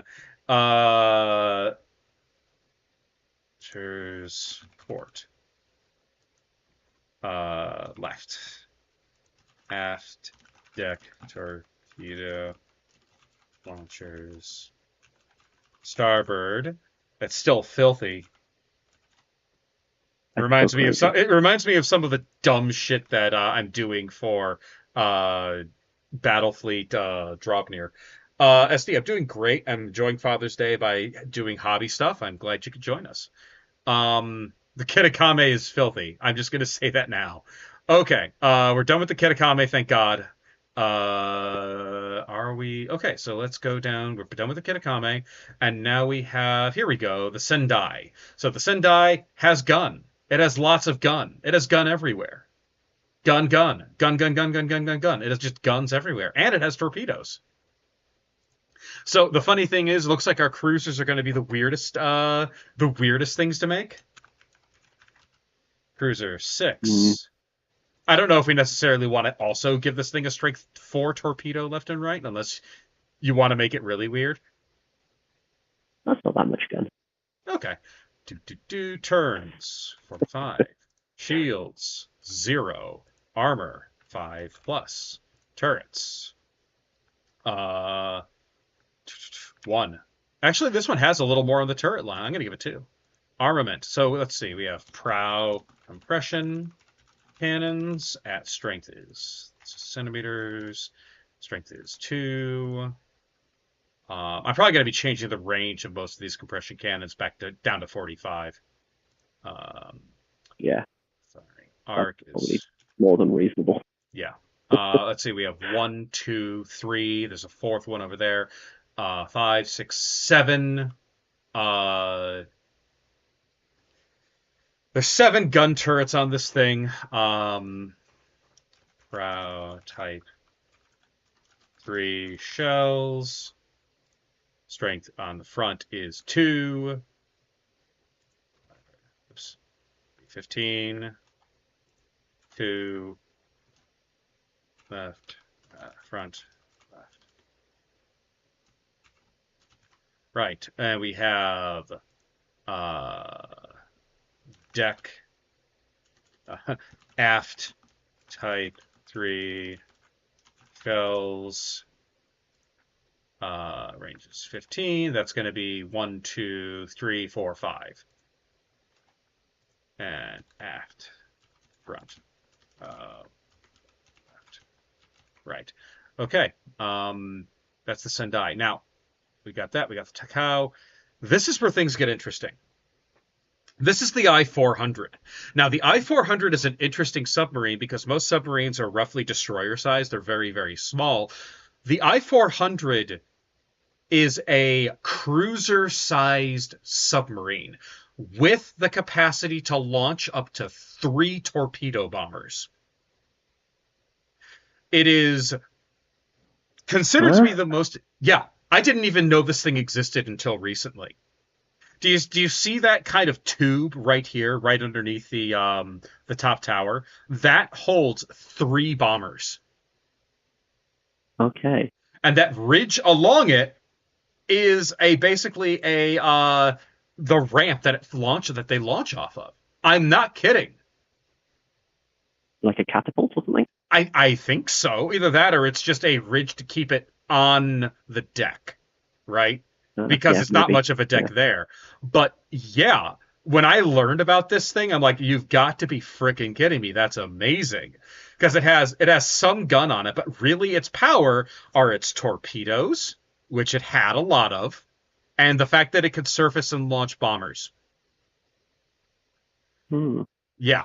So the I-400 is one of the weirdest things that ever came out of World War II. They never used it during the war. They surrendered before they could use it. The United States took control of them, basically to study. And when the Russians wanted to study it, we sunk them so the Russians couldn't get the information. But if you guys were ever lusting, it was a ski ramp for launching the float planes. Yeah. And the thing on top is a watertight hangar. Yep. So this is going to be a cruiser. It's going to be a 6-hit cruiser. Now, this is going to be unlike all of the other ships in our fleet. This thing's going to function independently. Okay? So it actually can have better speed. Turns is going to be 45. Shields, well, none. Armor, 5 up. It's a sub, guys. It's a sub, guys. It doesn't have a lot of armor. Turrets, it's got 1 turret. Armament, dorsal, deck, launch bay, range and speed. It's going to have torpedo bombers at strength 3, firing arc all around. Now, the other thing it's going to have is now here's the thing. This is a submarine, so we have to talk about submarine mechanics both in Space Battleship Yamato and in the game. So there are dimensional submarines. Oops. Sorry if I'm doing weird things to the screen. But they have a ship that sits in subspace and launches torpedoes at enemy ships. And we have to figure out how to make this work so it has a beacon that shoots up out of subspace, targets a ship, and then launches anti-ship torpedoes.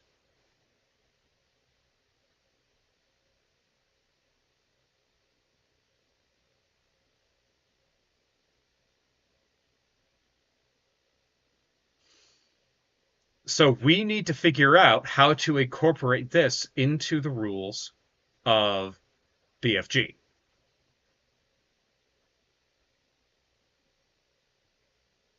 Let's not ask about the details on how this thing maneuvers so well. Yeah. So stealth mechanics in BFG are a little bit tricky, as They you are. no doubt know. So, The closest thing we have is like the Necron Shroud. or the demon ship. Or the demon ship, but the demon ship is not worth looking at because the demon ship rules are complicated and annoying and crap.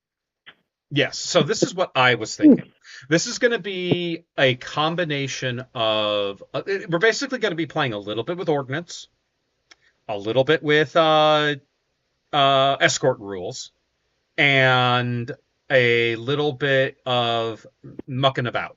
Okay, so basically, you remember the sensor tokens that you have, right? The little sensor triangles. Yeah.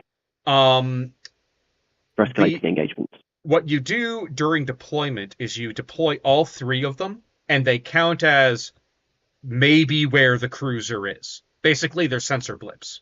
Only one of them, determined at the beginning of the game, is your ship. Okay? Mm-hmm.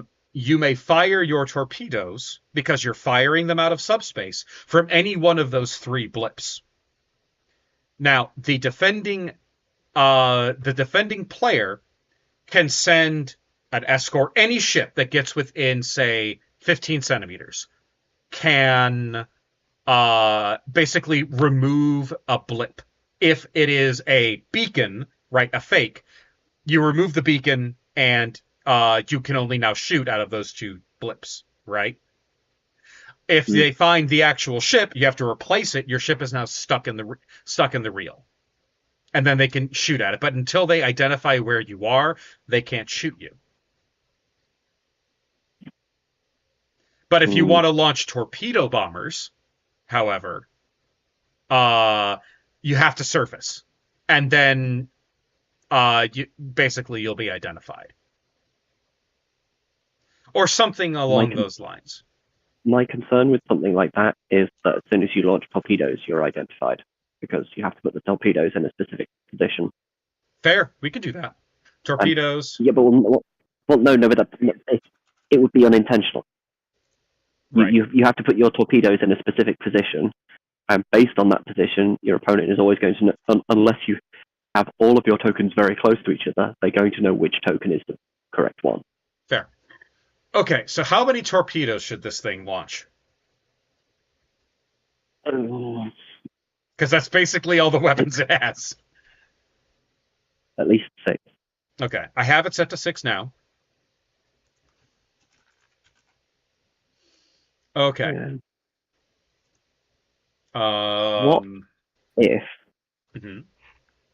What if we had some sort of stealth mechanic, but rather than being like a blind system for the opponent, or is it double blind system? I can't remember. So it's not like the opponent doesn't know where your ship is. They know where it is, but the stealth mechanic it makes your torpedoes more effective when you're in, quote, stealth. How about this instead? This vessel counts as, when shooting at it, counts as an escort. That's also a useful one, yeah. So, I mean, you could just call it type escort. Technically. We can't do that, because if we do that, it's the turn mechanics, the maneuvering mechanics apply to it. Oh, that's true. Yeah, okay, fair. But yeah, targeted as an escort.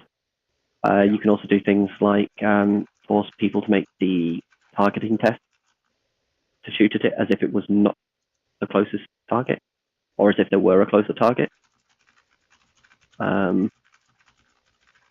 Yeah. Now, this is a very easy solution. I kind of wish we could actually make a hidden mechanic similar to haunting, but I don't know if the rules are flexible enough for it. It's very tricky, I think. Yeah. Or at least it's tricky if you want the object to be interacted with. If you want to be able to launch your first strike and then you just become a normal ship, it's fine. You can do it. Okay. How about this? During deployment, I think I might have an idea. Okay, what's your idea? Um, so your idea about the markers, Mm-hmm. about the sensor tokens, you could do that, and then as soon as you fire with your ship, it becomes visible. You replace whichever marker is the ship. You put the ship there, Mm-hmm. but then it can make a special disengage roll, and then you start placing tokens again. I see how you go. Okay. So you make your disengage at the beginning of your movement phase.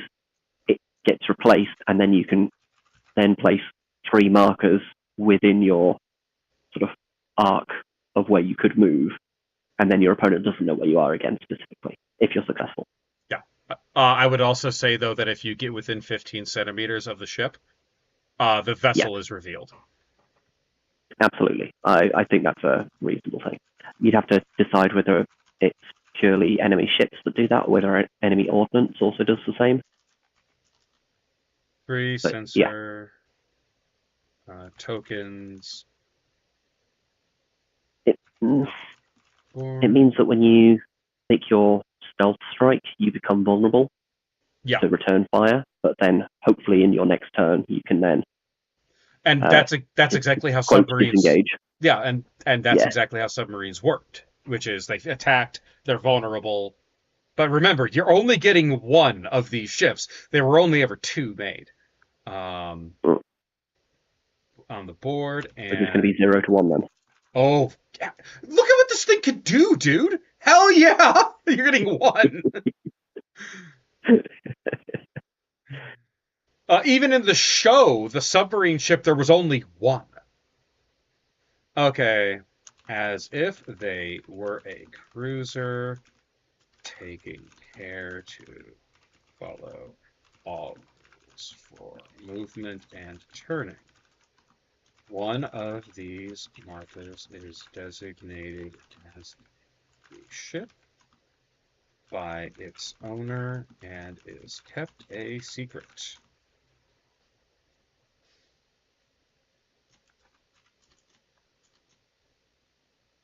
When the soul fires, it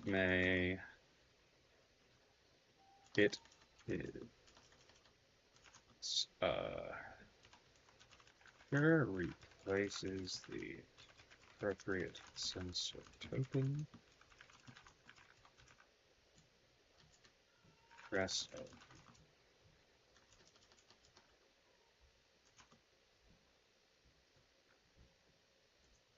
Or launches.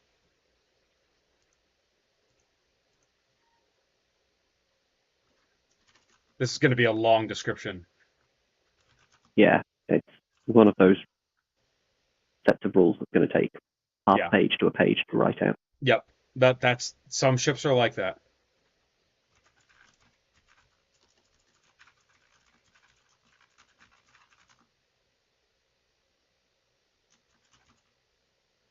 It may then roll its leadership in its subsequent moving phase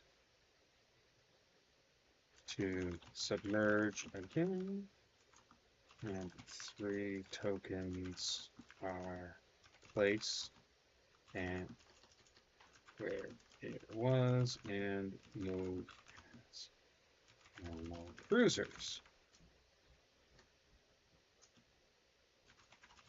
From that spot, selecting a new token as the ship.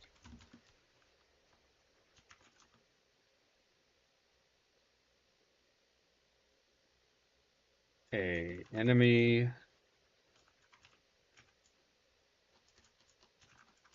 when it is it cannot be targeted by weapons or attack craft. If an enemy vessel moves within 15 centimeters of a token, remove the token. If it is the designated token for this ship. The vessel emerges and places the token and is vulnerable to fire. We'll have to go over that again to make sure it's super clear, but I think we have the basic idea of this. That's going to be great, though. I move within 15 centimeters, flip it. Temptation to make an arpeggio crucial on the marker. It's difficult to resist. Yeah. But it's a cool mechanic, and I think that works really, really well. All right, we now are into our escorts.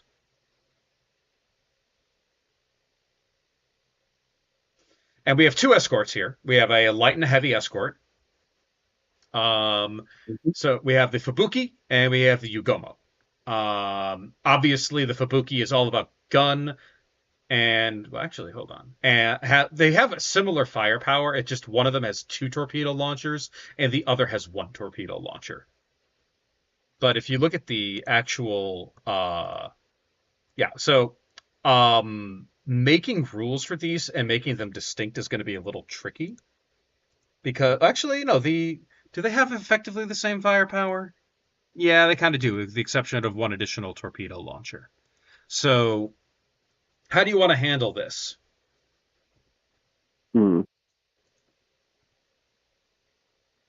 Interesting. Because I have a couple of ideas. I kind of want this larger one to serve as a little like an Arleigh Burke destroyer. Do you know what those do? Okay. So, do you know what the Aegis system? I know of it. Yeah. Yes. Basically, it's a miniature version of the Congo. So it has a number of missiles that it can be used to intercept other things. It has that system. It'll have like a strength, I don't know, something much, much smaller, like a strength 4 that can be used for intercept. I mean, that's still really good. I mean, it can remove 4 tokens. Yeah, which is really, really good. Well, we can turn it down to 2. 1 for each. I'm going to stick with the 4 for now, but yeah, we can play with. I mean, numbers are a bit. Numbers are wibbly wobbly, right? Okay, so escort 1, speed. A trick was missed. Should be the Asazuki with 1 torp and 4 turrets, and Yugomo's 2 torp 3 turrets. We could do that. But this is the Fubuki, not the Asazuki. We have the models for these. Yeah. That's why we're doing it this way. Yeah. But we don't have to make it exactly accurate. Remember, these are advanced. These are sci-fi. Do we want to make these things 25 or 20 centimeters? These are really meant to be escorting. Make the smaller one 25. Okay, so this one's the larger, it's 20. Smaller one is 25. This one's just going to be like... These are all going to be very violent ships, because they've got a lot of Type 3 on them. Okay. Armament. It's going to matter because they're going to fall apart like wet cardboard. Yeah. Because they're going to have no shield. Yeah. Turns 90. Shields 0. Armor is 5 plus. Turrets is going to be not bad. They have that's not actually that's actually pretty good coverage for turrets, but this big one actually has more turret on it. Yeah, they have double. I'm going to give these things 2 turrets. Oh, it's supposed to be a defensive 3 shells range. Let's see, that's 1. Let's make it range. Range is going to be 15. Firepower, what? How much firepower you think here? 6? 1 for each barrel? This is an escort, remember?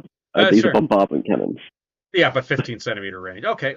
So let's make it 3. Firepower 3. Firepower 3. Fine. Lame. That's still plenty. Oh my god, it's a firepower 3 bombardment cannon. Okay. We can make it 2. And you're giving it torpedoes as well. We don't really have much of a choice. There's always a choice. Yeah, you want to know what it doesn't have? Shields. I know it doesn't have shields. That's the only like redeeming factor of this ship. It's true. The only thing that doesn't make it OP immediately. Uh, what's an appropriate Japanese sounding name for their equivalent of an Aegis system? What do you think?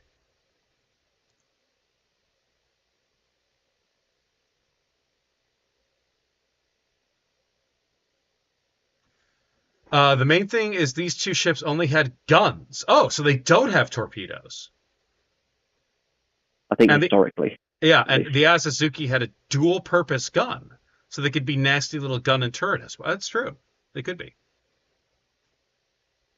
The only downside is they freaking modeled them with torpedo launchers. What do you think? Let's see. Helmet is Kabuto.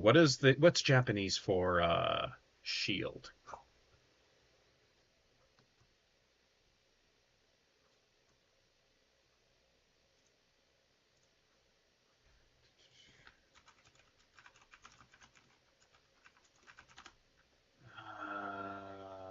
Shield in Japanese is Shirudo.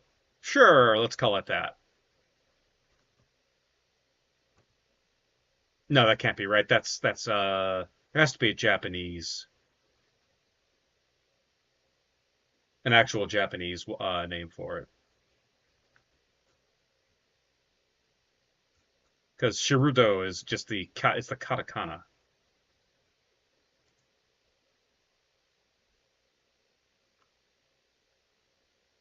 Let's just call it the Kabuto, because I don't know if I can't find the right word for it.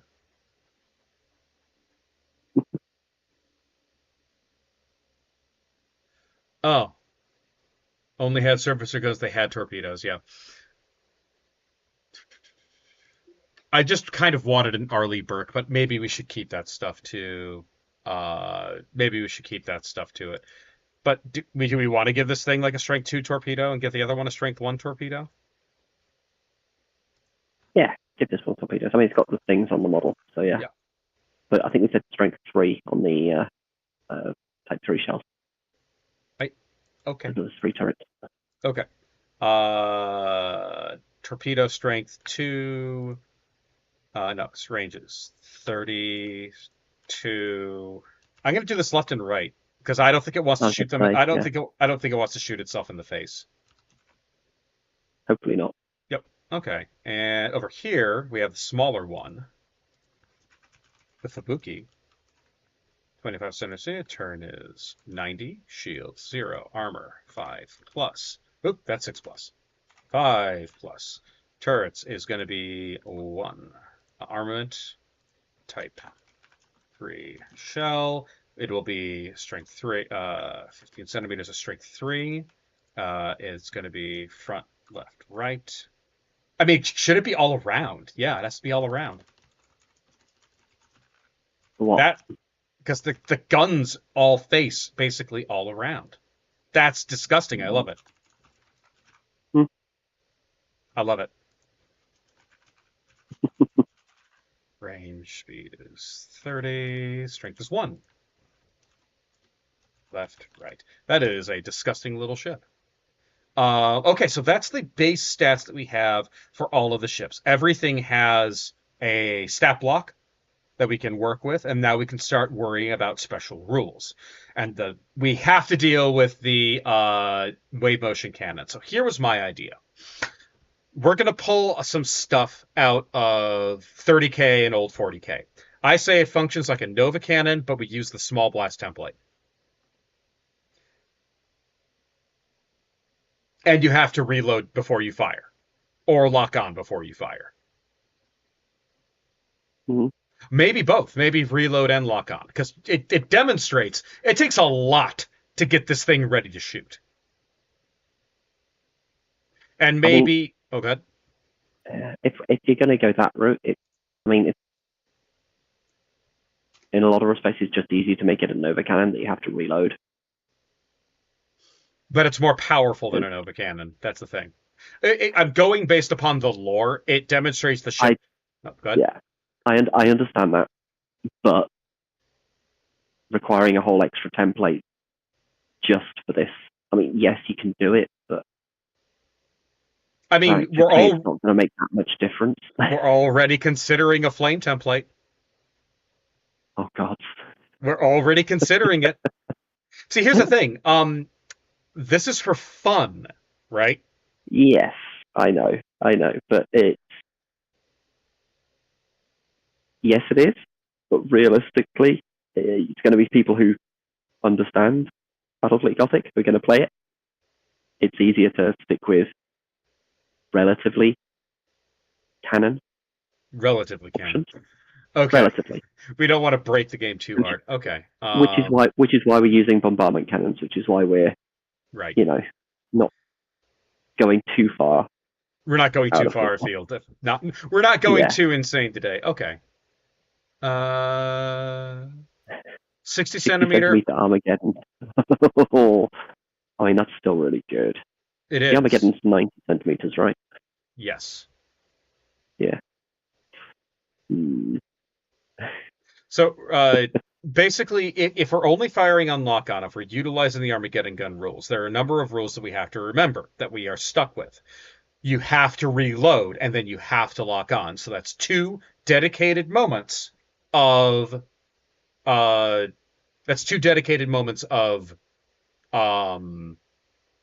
special order success.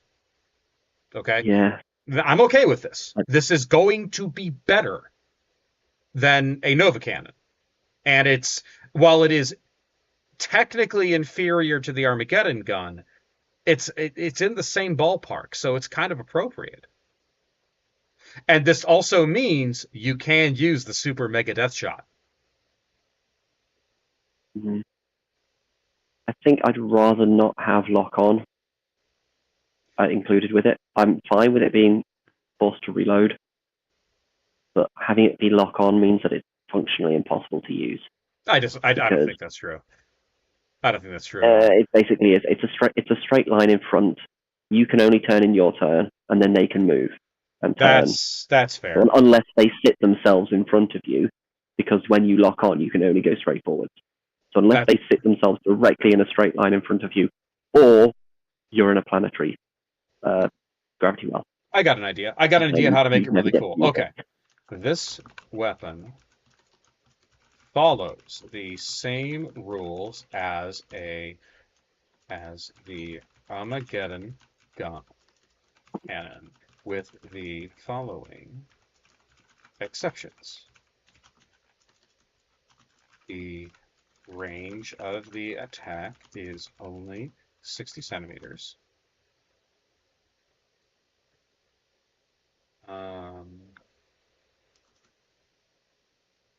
60 centimeters. Any other restrictions?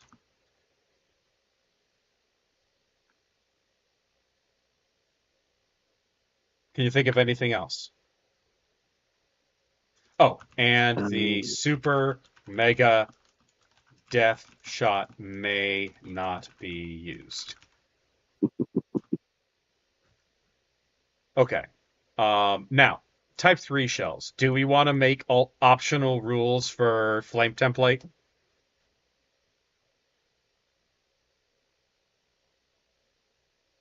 Oh, here's an idea. Okay, I got an idea. Let me see. What is the maximum strength of the Congo's Type 3? So it's 4, 8, 12, 16 out of him. What about our big gunboat boy? He gets 8. Okay, I got an idea.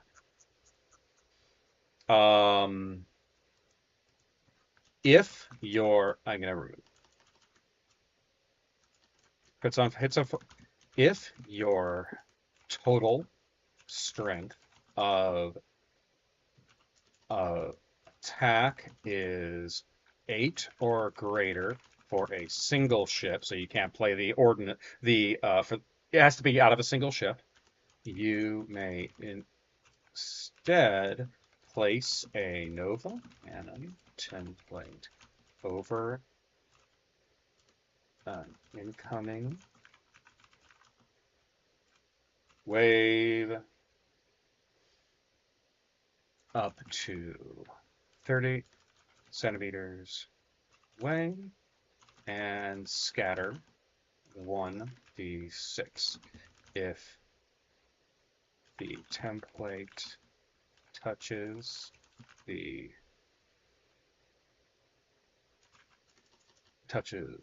any ordnance, it is destroyed.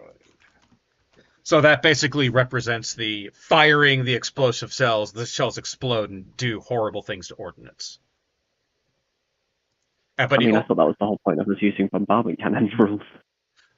yeah, but it's an alternative rule set that may make people happier and give them that level of it's that immersion factor, right? It's an immersion factor for greater range.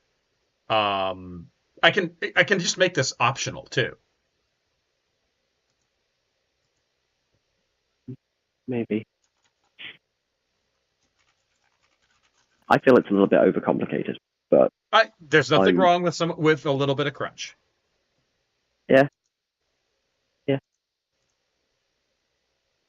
And yeah, it helps out a fleet that is kind of weak on ordnance. It doesn't have a lot of fighters. It gives them something a little bit better for taking out stuff outside of 30 centimeters. Sorry, outside of 15 centimeters. Because when you're actually kind of within that 15 centimeter zone, it's kind of too late. Yeah. Okay, now, fleet-based rules. Now, these guys are meant to maintain basically a battle group cohesion. Okay?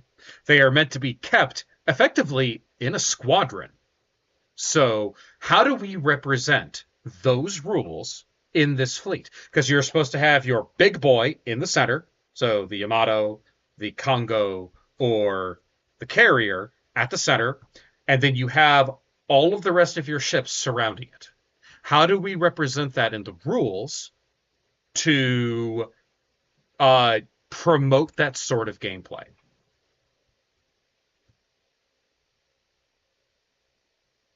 In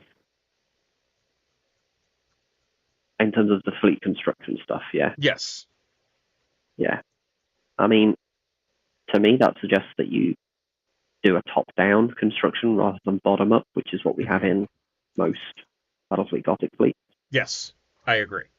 But should there be special rules for you to keep your fleet within a certain coherency, like a distance coherency? No. Okay. I think that's overly restrictive. All right, in that case. You could potentially have that be part of a fleet commander, potentially, where they have abilities that can only be used within fixed range, which would encourage you to stay within range. Okay, so fleet list. But that's not. It feels like an extra thing, potentially, rather than a core mechanic. Okay, I'm going to go back up to the battle cruisers, because I want to add a special rule.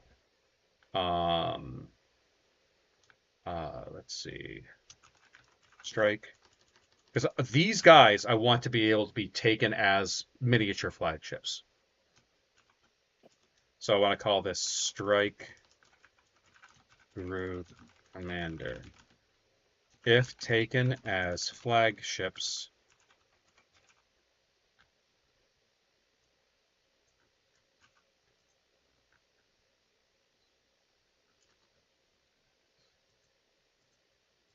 a flagship, this vessel gains 1 shield and 1 turret for no cost. So basically, if it is going to be your flagship, it gains that upgrade for free, because otherwise your vessel is going to die. Your fleet is going to die horribly, but only if it's your flagship. Okay. Flagship. So in battles up to above 750 points, you must take a flagship. If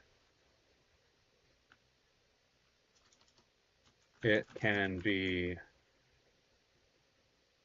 1 battleship per 1,500 points, or 2 battle cruisers for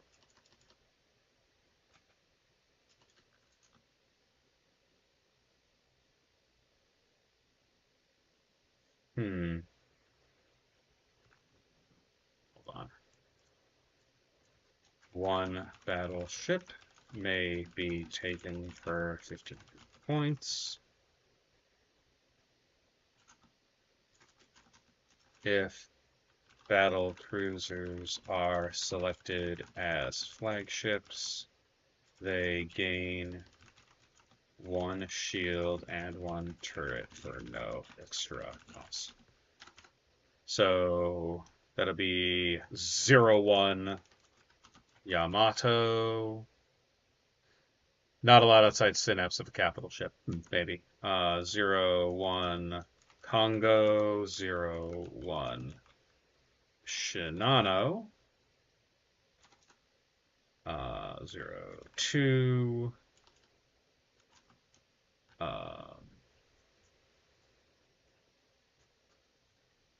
so battleships, battle cruisers.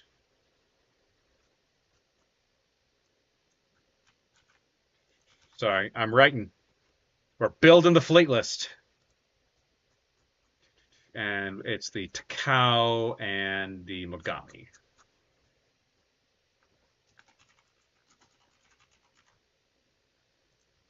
Okay. Okay, so cruisers. For every flagship, there must be... How many cruisers should there be for every flagship? I think it should be up to B. So, I don't know. Take from Tyranids, like 1 to 3 or 1 to 2. So you probably want things to end up being approximately similar to what you'd see in other fleets. SD 150. Okay, yeah, thanks SD. Make it gigantic. So so for every flagship there must be 2 cruisers. Cruisers may be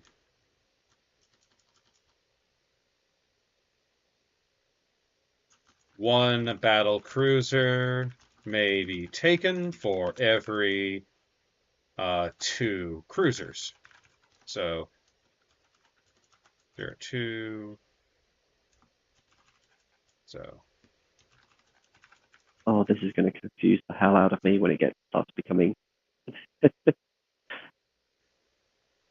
So, if you take, for example, 2 Takaos as your flagship, that means that you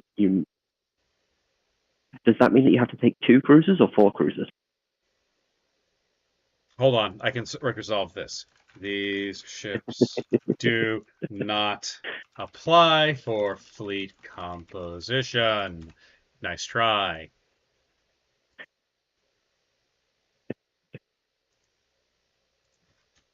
Take that, Griftifer.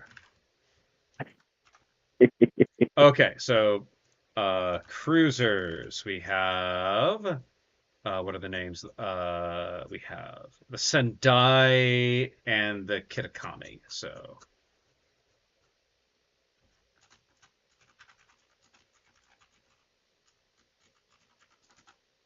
subspace cruiser.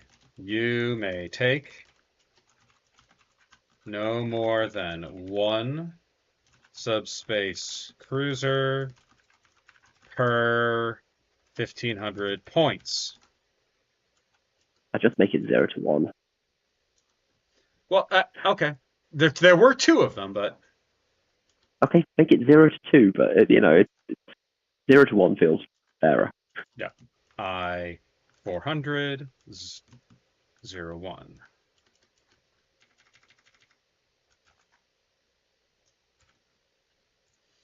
Okay, and escorts. You may take...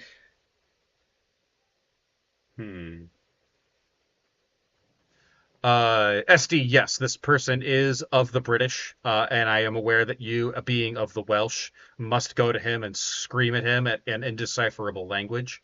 For what it's worth, I want to watch and record it, but it has to happen later. I'm sorry. Have difficulty finding me. Yep. Well, you're both on an island, so I mean, eventually he'll find you. Okay, escort. How many escorts? I mean, technically everyone's on an island.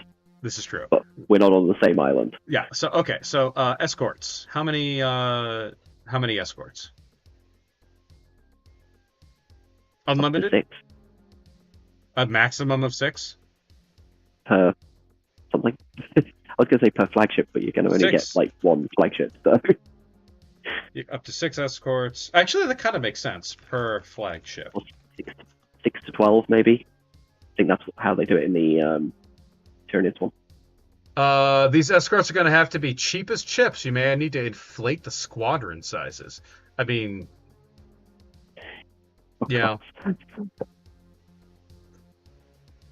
We're going to have to make them cheaper. We're going to have to reduce their firepower, so make these 4 up.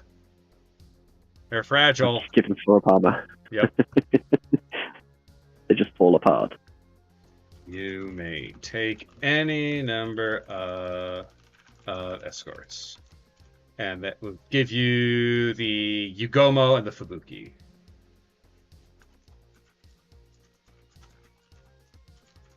Okay, now the hard part. How much are these going to cost for points?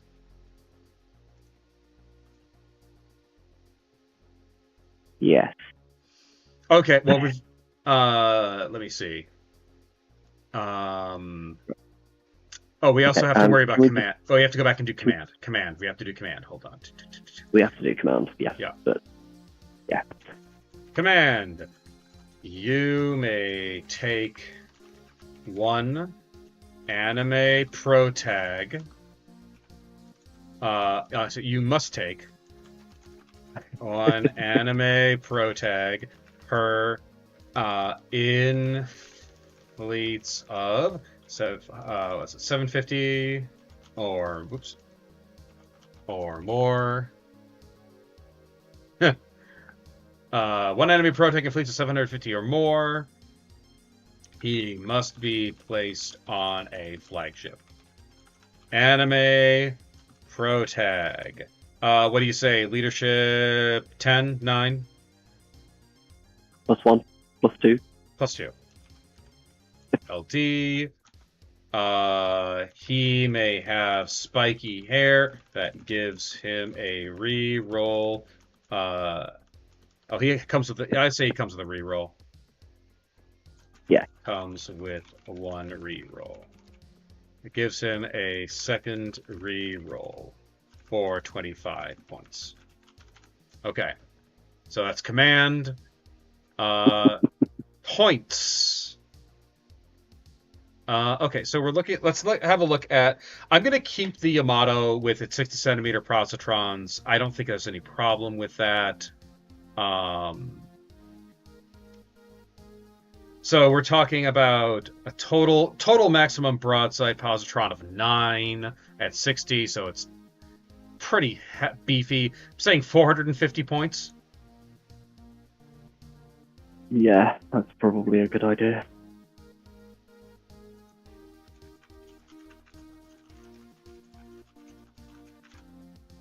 Yeah, good place to start.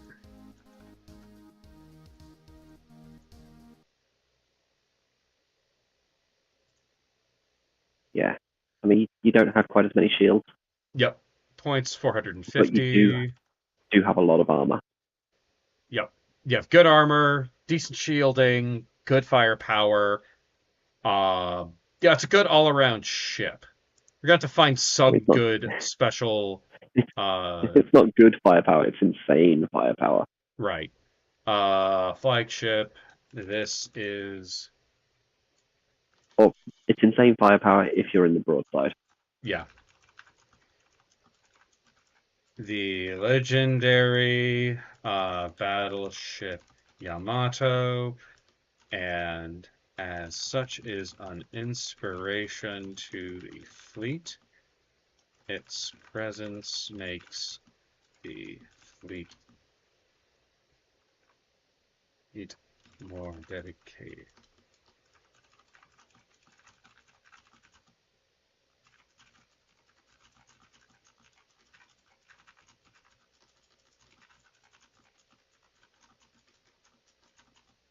To win.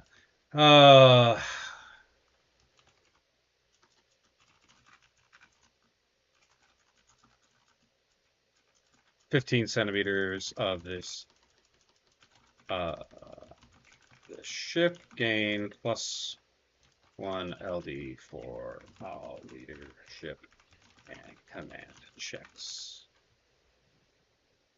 Actually, let's make that 20. That'll keep them in the air, in the line. Okay, so Kirishima, the Congo. Keep on mixing it up. Congo.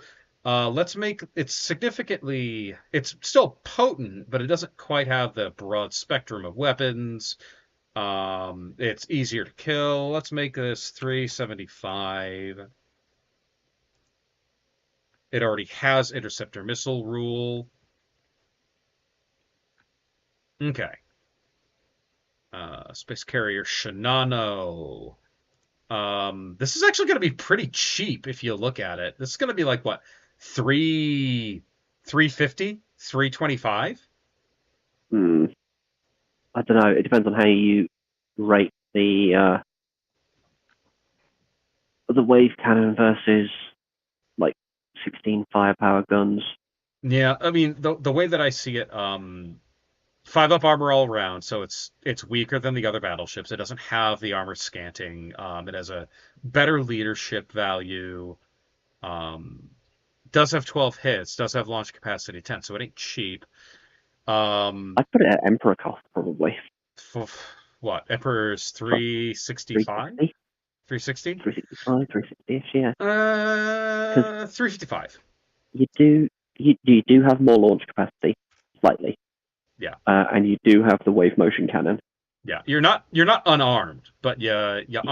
But it's still, that's about right. It's basically a Yeah. little bit. It's a little more expensive than a Oberon, about the same cost as other things. Okay, Kitakami. This thing is disgusting. It's filthy. Too many torpedoes. But terrible armor. Has the prow compression cannons.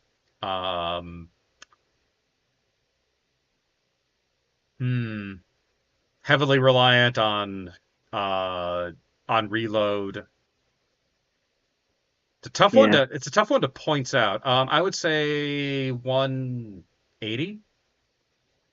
No, it's 6.8 cruiser. 165. Oh, it's only 6 hits. Okay. Yeah. Ooh. Yeah, 6 hits, 0 shields. Yeah. Got a lot of firepower. Yeah, it's got a lot of firepower, but not much else. Okay. The Mogami carrier, so we're going to be a little more expensive.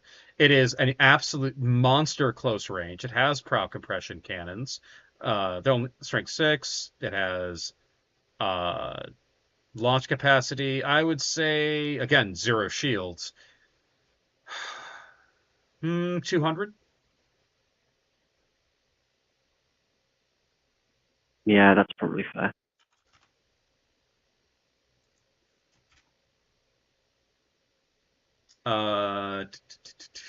The Sendai Type 3. So this is our little gunboat with the prow compression cannons.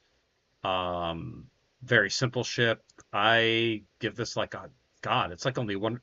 I'd give it like 120.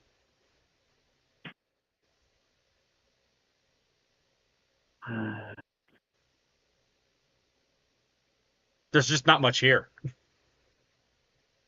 Oh, this should be 4. Yeah. That should be 4. Okay. Yeah, this thing's pretty cheap. Yeah. I mean, it's still worth more than is it worth more than a Dauntless? Is it? Definitely got. It's got a firepower advantage, I would say. Yeah, but not Definitely. not a range advantage. what range were on those compression cannons again? 60, but it's only got 4 of them and it hits against armor. Yeah, but you get to roll 4 dice all the time. True. 125. Yeah, that's probably fair. Okay, the Takao. Mr. I actually have 30 centimeter range firepower. Oh, yeah. This guy is going to be a little more expensive. The other one's 200. This will also be 200 because it doesn't have launch capacity.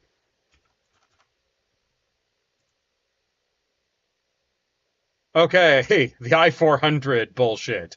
This guy's going to be like 190. No, not 190.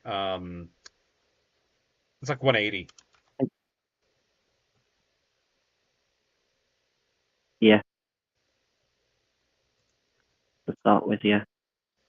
Okay, destroyer. It's got quite beefy launch capacity. I mean, yeah, it does, but that's all it has. It's heavily reliant on reload. Yeah. Okay, Space Destroyer Fubuki. So this is our light destroyer. Dirt cheap. It's gonna be super dirt cheap. It's gonna be like 15 points. No, it's not. Okay. I don't think you can call it 15 points. It's still got... So 20 points? I mean, it has 4-up armor and a terrible range weapon. Yeah, it's a good weapon, but you got to get close. No shields. It has 1 torpedo, left and right. Yeah, okay, fair. So I would put it on par with the Iconoclast, honestly. Like, so 25. This thing is way worse. An Iconoclast would eat these for lunch. Well, yes, it would, because the Iconoclast is designed to shoot against light armored targets. That's kind of its purpose. But this has more guns, same range, same okay, so same armor. 20 it doesn't have the shield. Yeah, but the shield is a lot. Mm. It's designed to die. I'm gonna take an executive statement and say it's 15 because no shields on an escort and a 4-up armor. You are meant to take a lot of them, and they are meant to die a lot. Okay. So these ones will be 20 because they have 2 torpedoes instead of 1. So 5 points extra. And there you go. We have a fleet, guys. It's also slow for an escort. That's true. Vanguard drone is 25 points with a shield and better armor. It's true. But these aren't necessarily meant to be good. This whole thing is meant to be very top heavy. But yeah, congratulations, guys. We've made a fleet. I don't know how we're going to play test it. Let me. So first things first. Should we go over it one more time and just to double check, observe everything? Okay. I want to have a quick look through this fleet construction stuff again. Fleet construction. I feel like a better way to do this. Okay, there always is. Okay, so command: we may take 1 anime protag and fleets of 750 more. This is standard leadership rules. Yeah, no, that's fine. The commander is not a problem as far as I'm concerned. Okay, flagship. In battles of 750 points or more, you must take a flagship. 1 flagship may be taken per 1,500 points. Yeah, I think this can be. Okay. Well, because it doesn't say 1 flagship, it says 1 battleship. Oh. No, it says take a flagship, 1 battleship may be taken, and it clarifies here. Sorry, flagship. There you go. Yeah, yeah. Okay.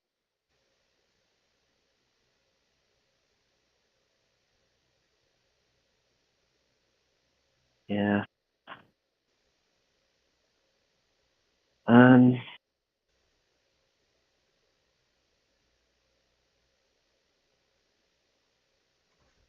Okay. And in proper anime style, a lot of your ships are going to die explosively. Why? It's anime. They never survive.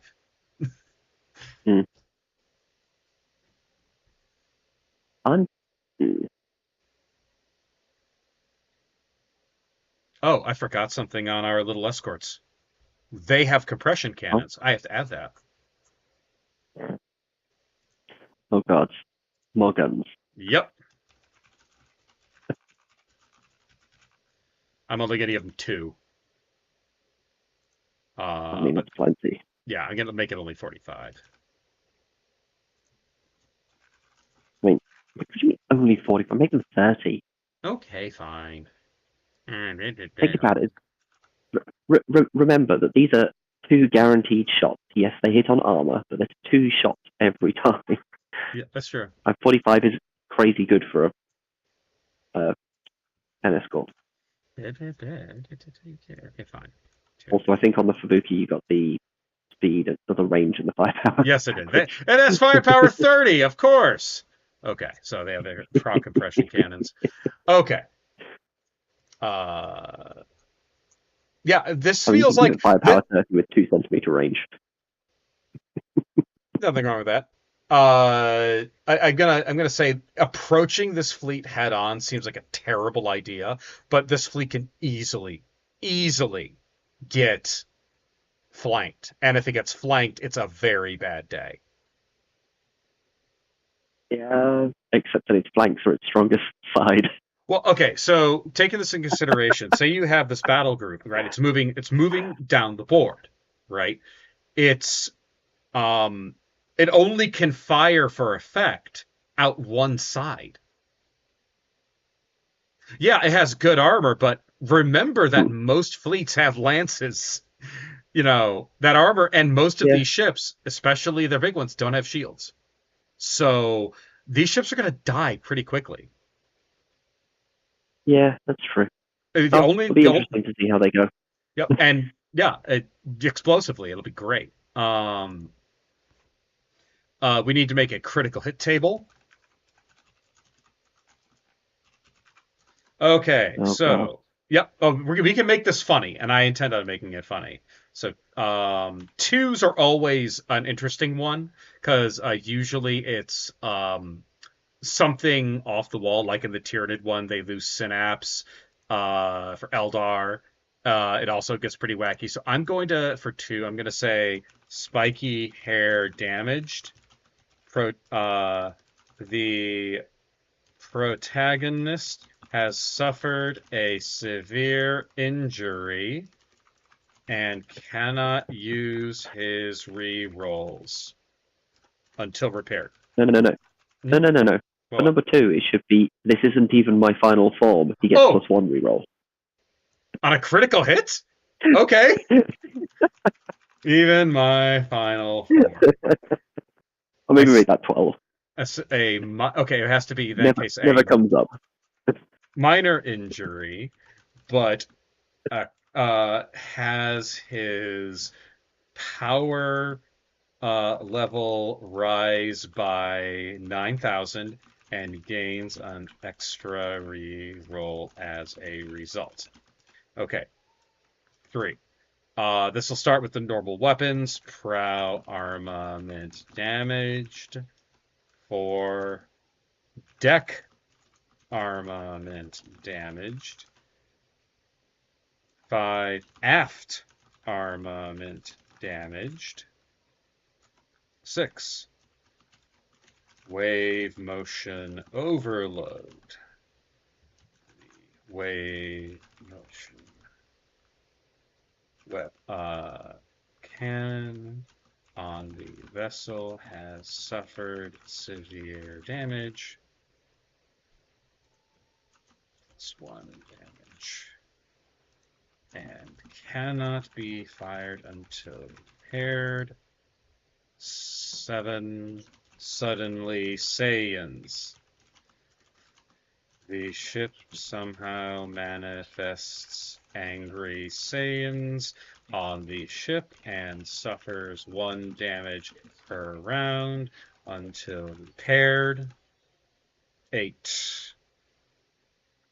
Let's see, what else is there? Dramatic moment. I have I'm a not a fan. Say again? Strike the dramatic. strike a dramatic pose, cannot make turns until repaired. The main character strikes a dramatic pose, and the ship cannot turn until repaired. This is terrible. 9. Character death. Some side character dies in a horrible way. The main character's morale has been harmed for the episode.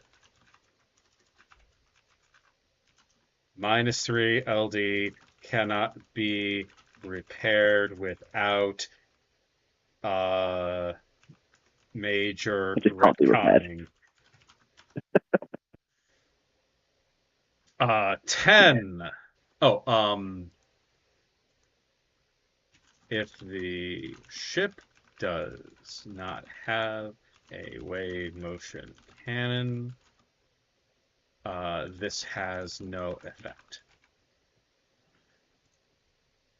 10. She can attack it. Plus D3 damage. Oh, that's 11. This is technically where shields collapse would be. If you don't have shields. Oh yeah, we do. And the battleships. Battleships have shields. This is actually going to be much. No, this is actually going to be significantly worse. Wave motion device destroyed. The vessel wave motion generator is destroyed, and the vessel cannot fire motion cannon and loses all shields. This cannot be repaired this episode. And 11.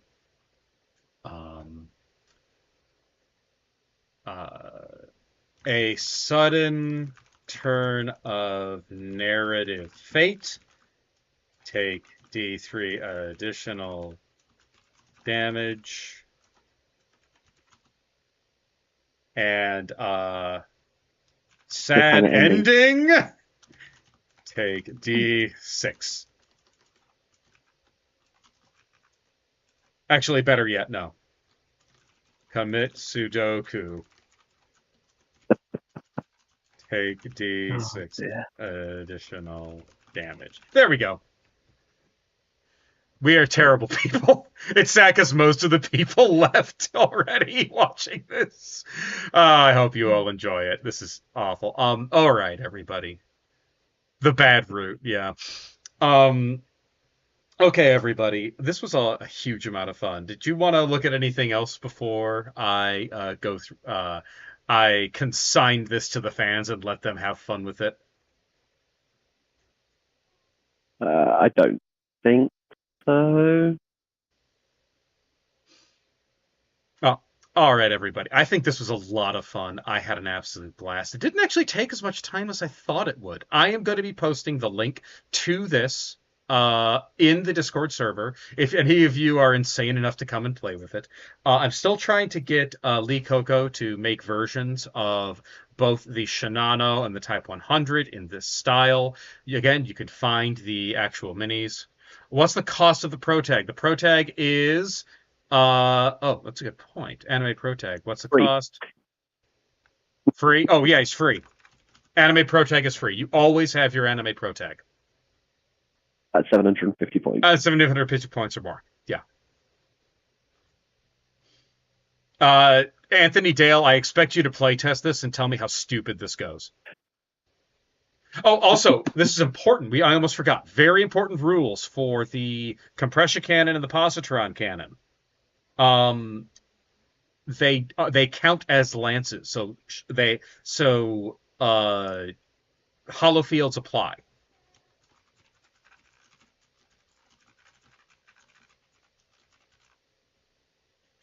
Yeah.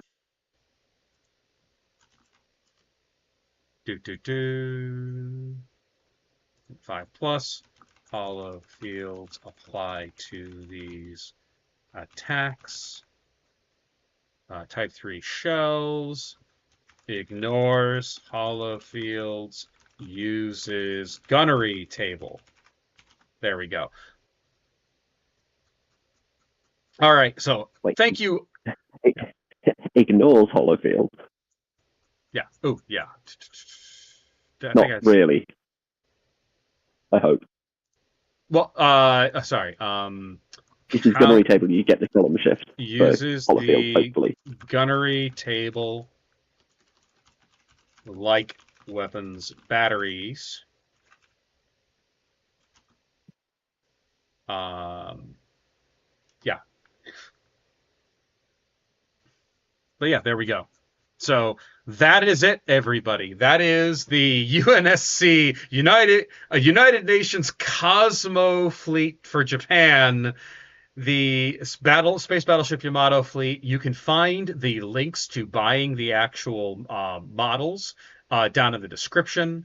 Griftifer, thank you so much for coming and joining me. I had a lot of fun doing this. Yeah, no worries. It Uh, was interesting. Yep. And for everybody here, happy Father's Day. I've never been happier than when I became a father.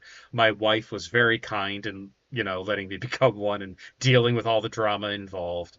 I hope you all can enjoy yourselves, have a good time, have a wonderful day.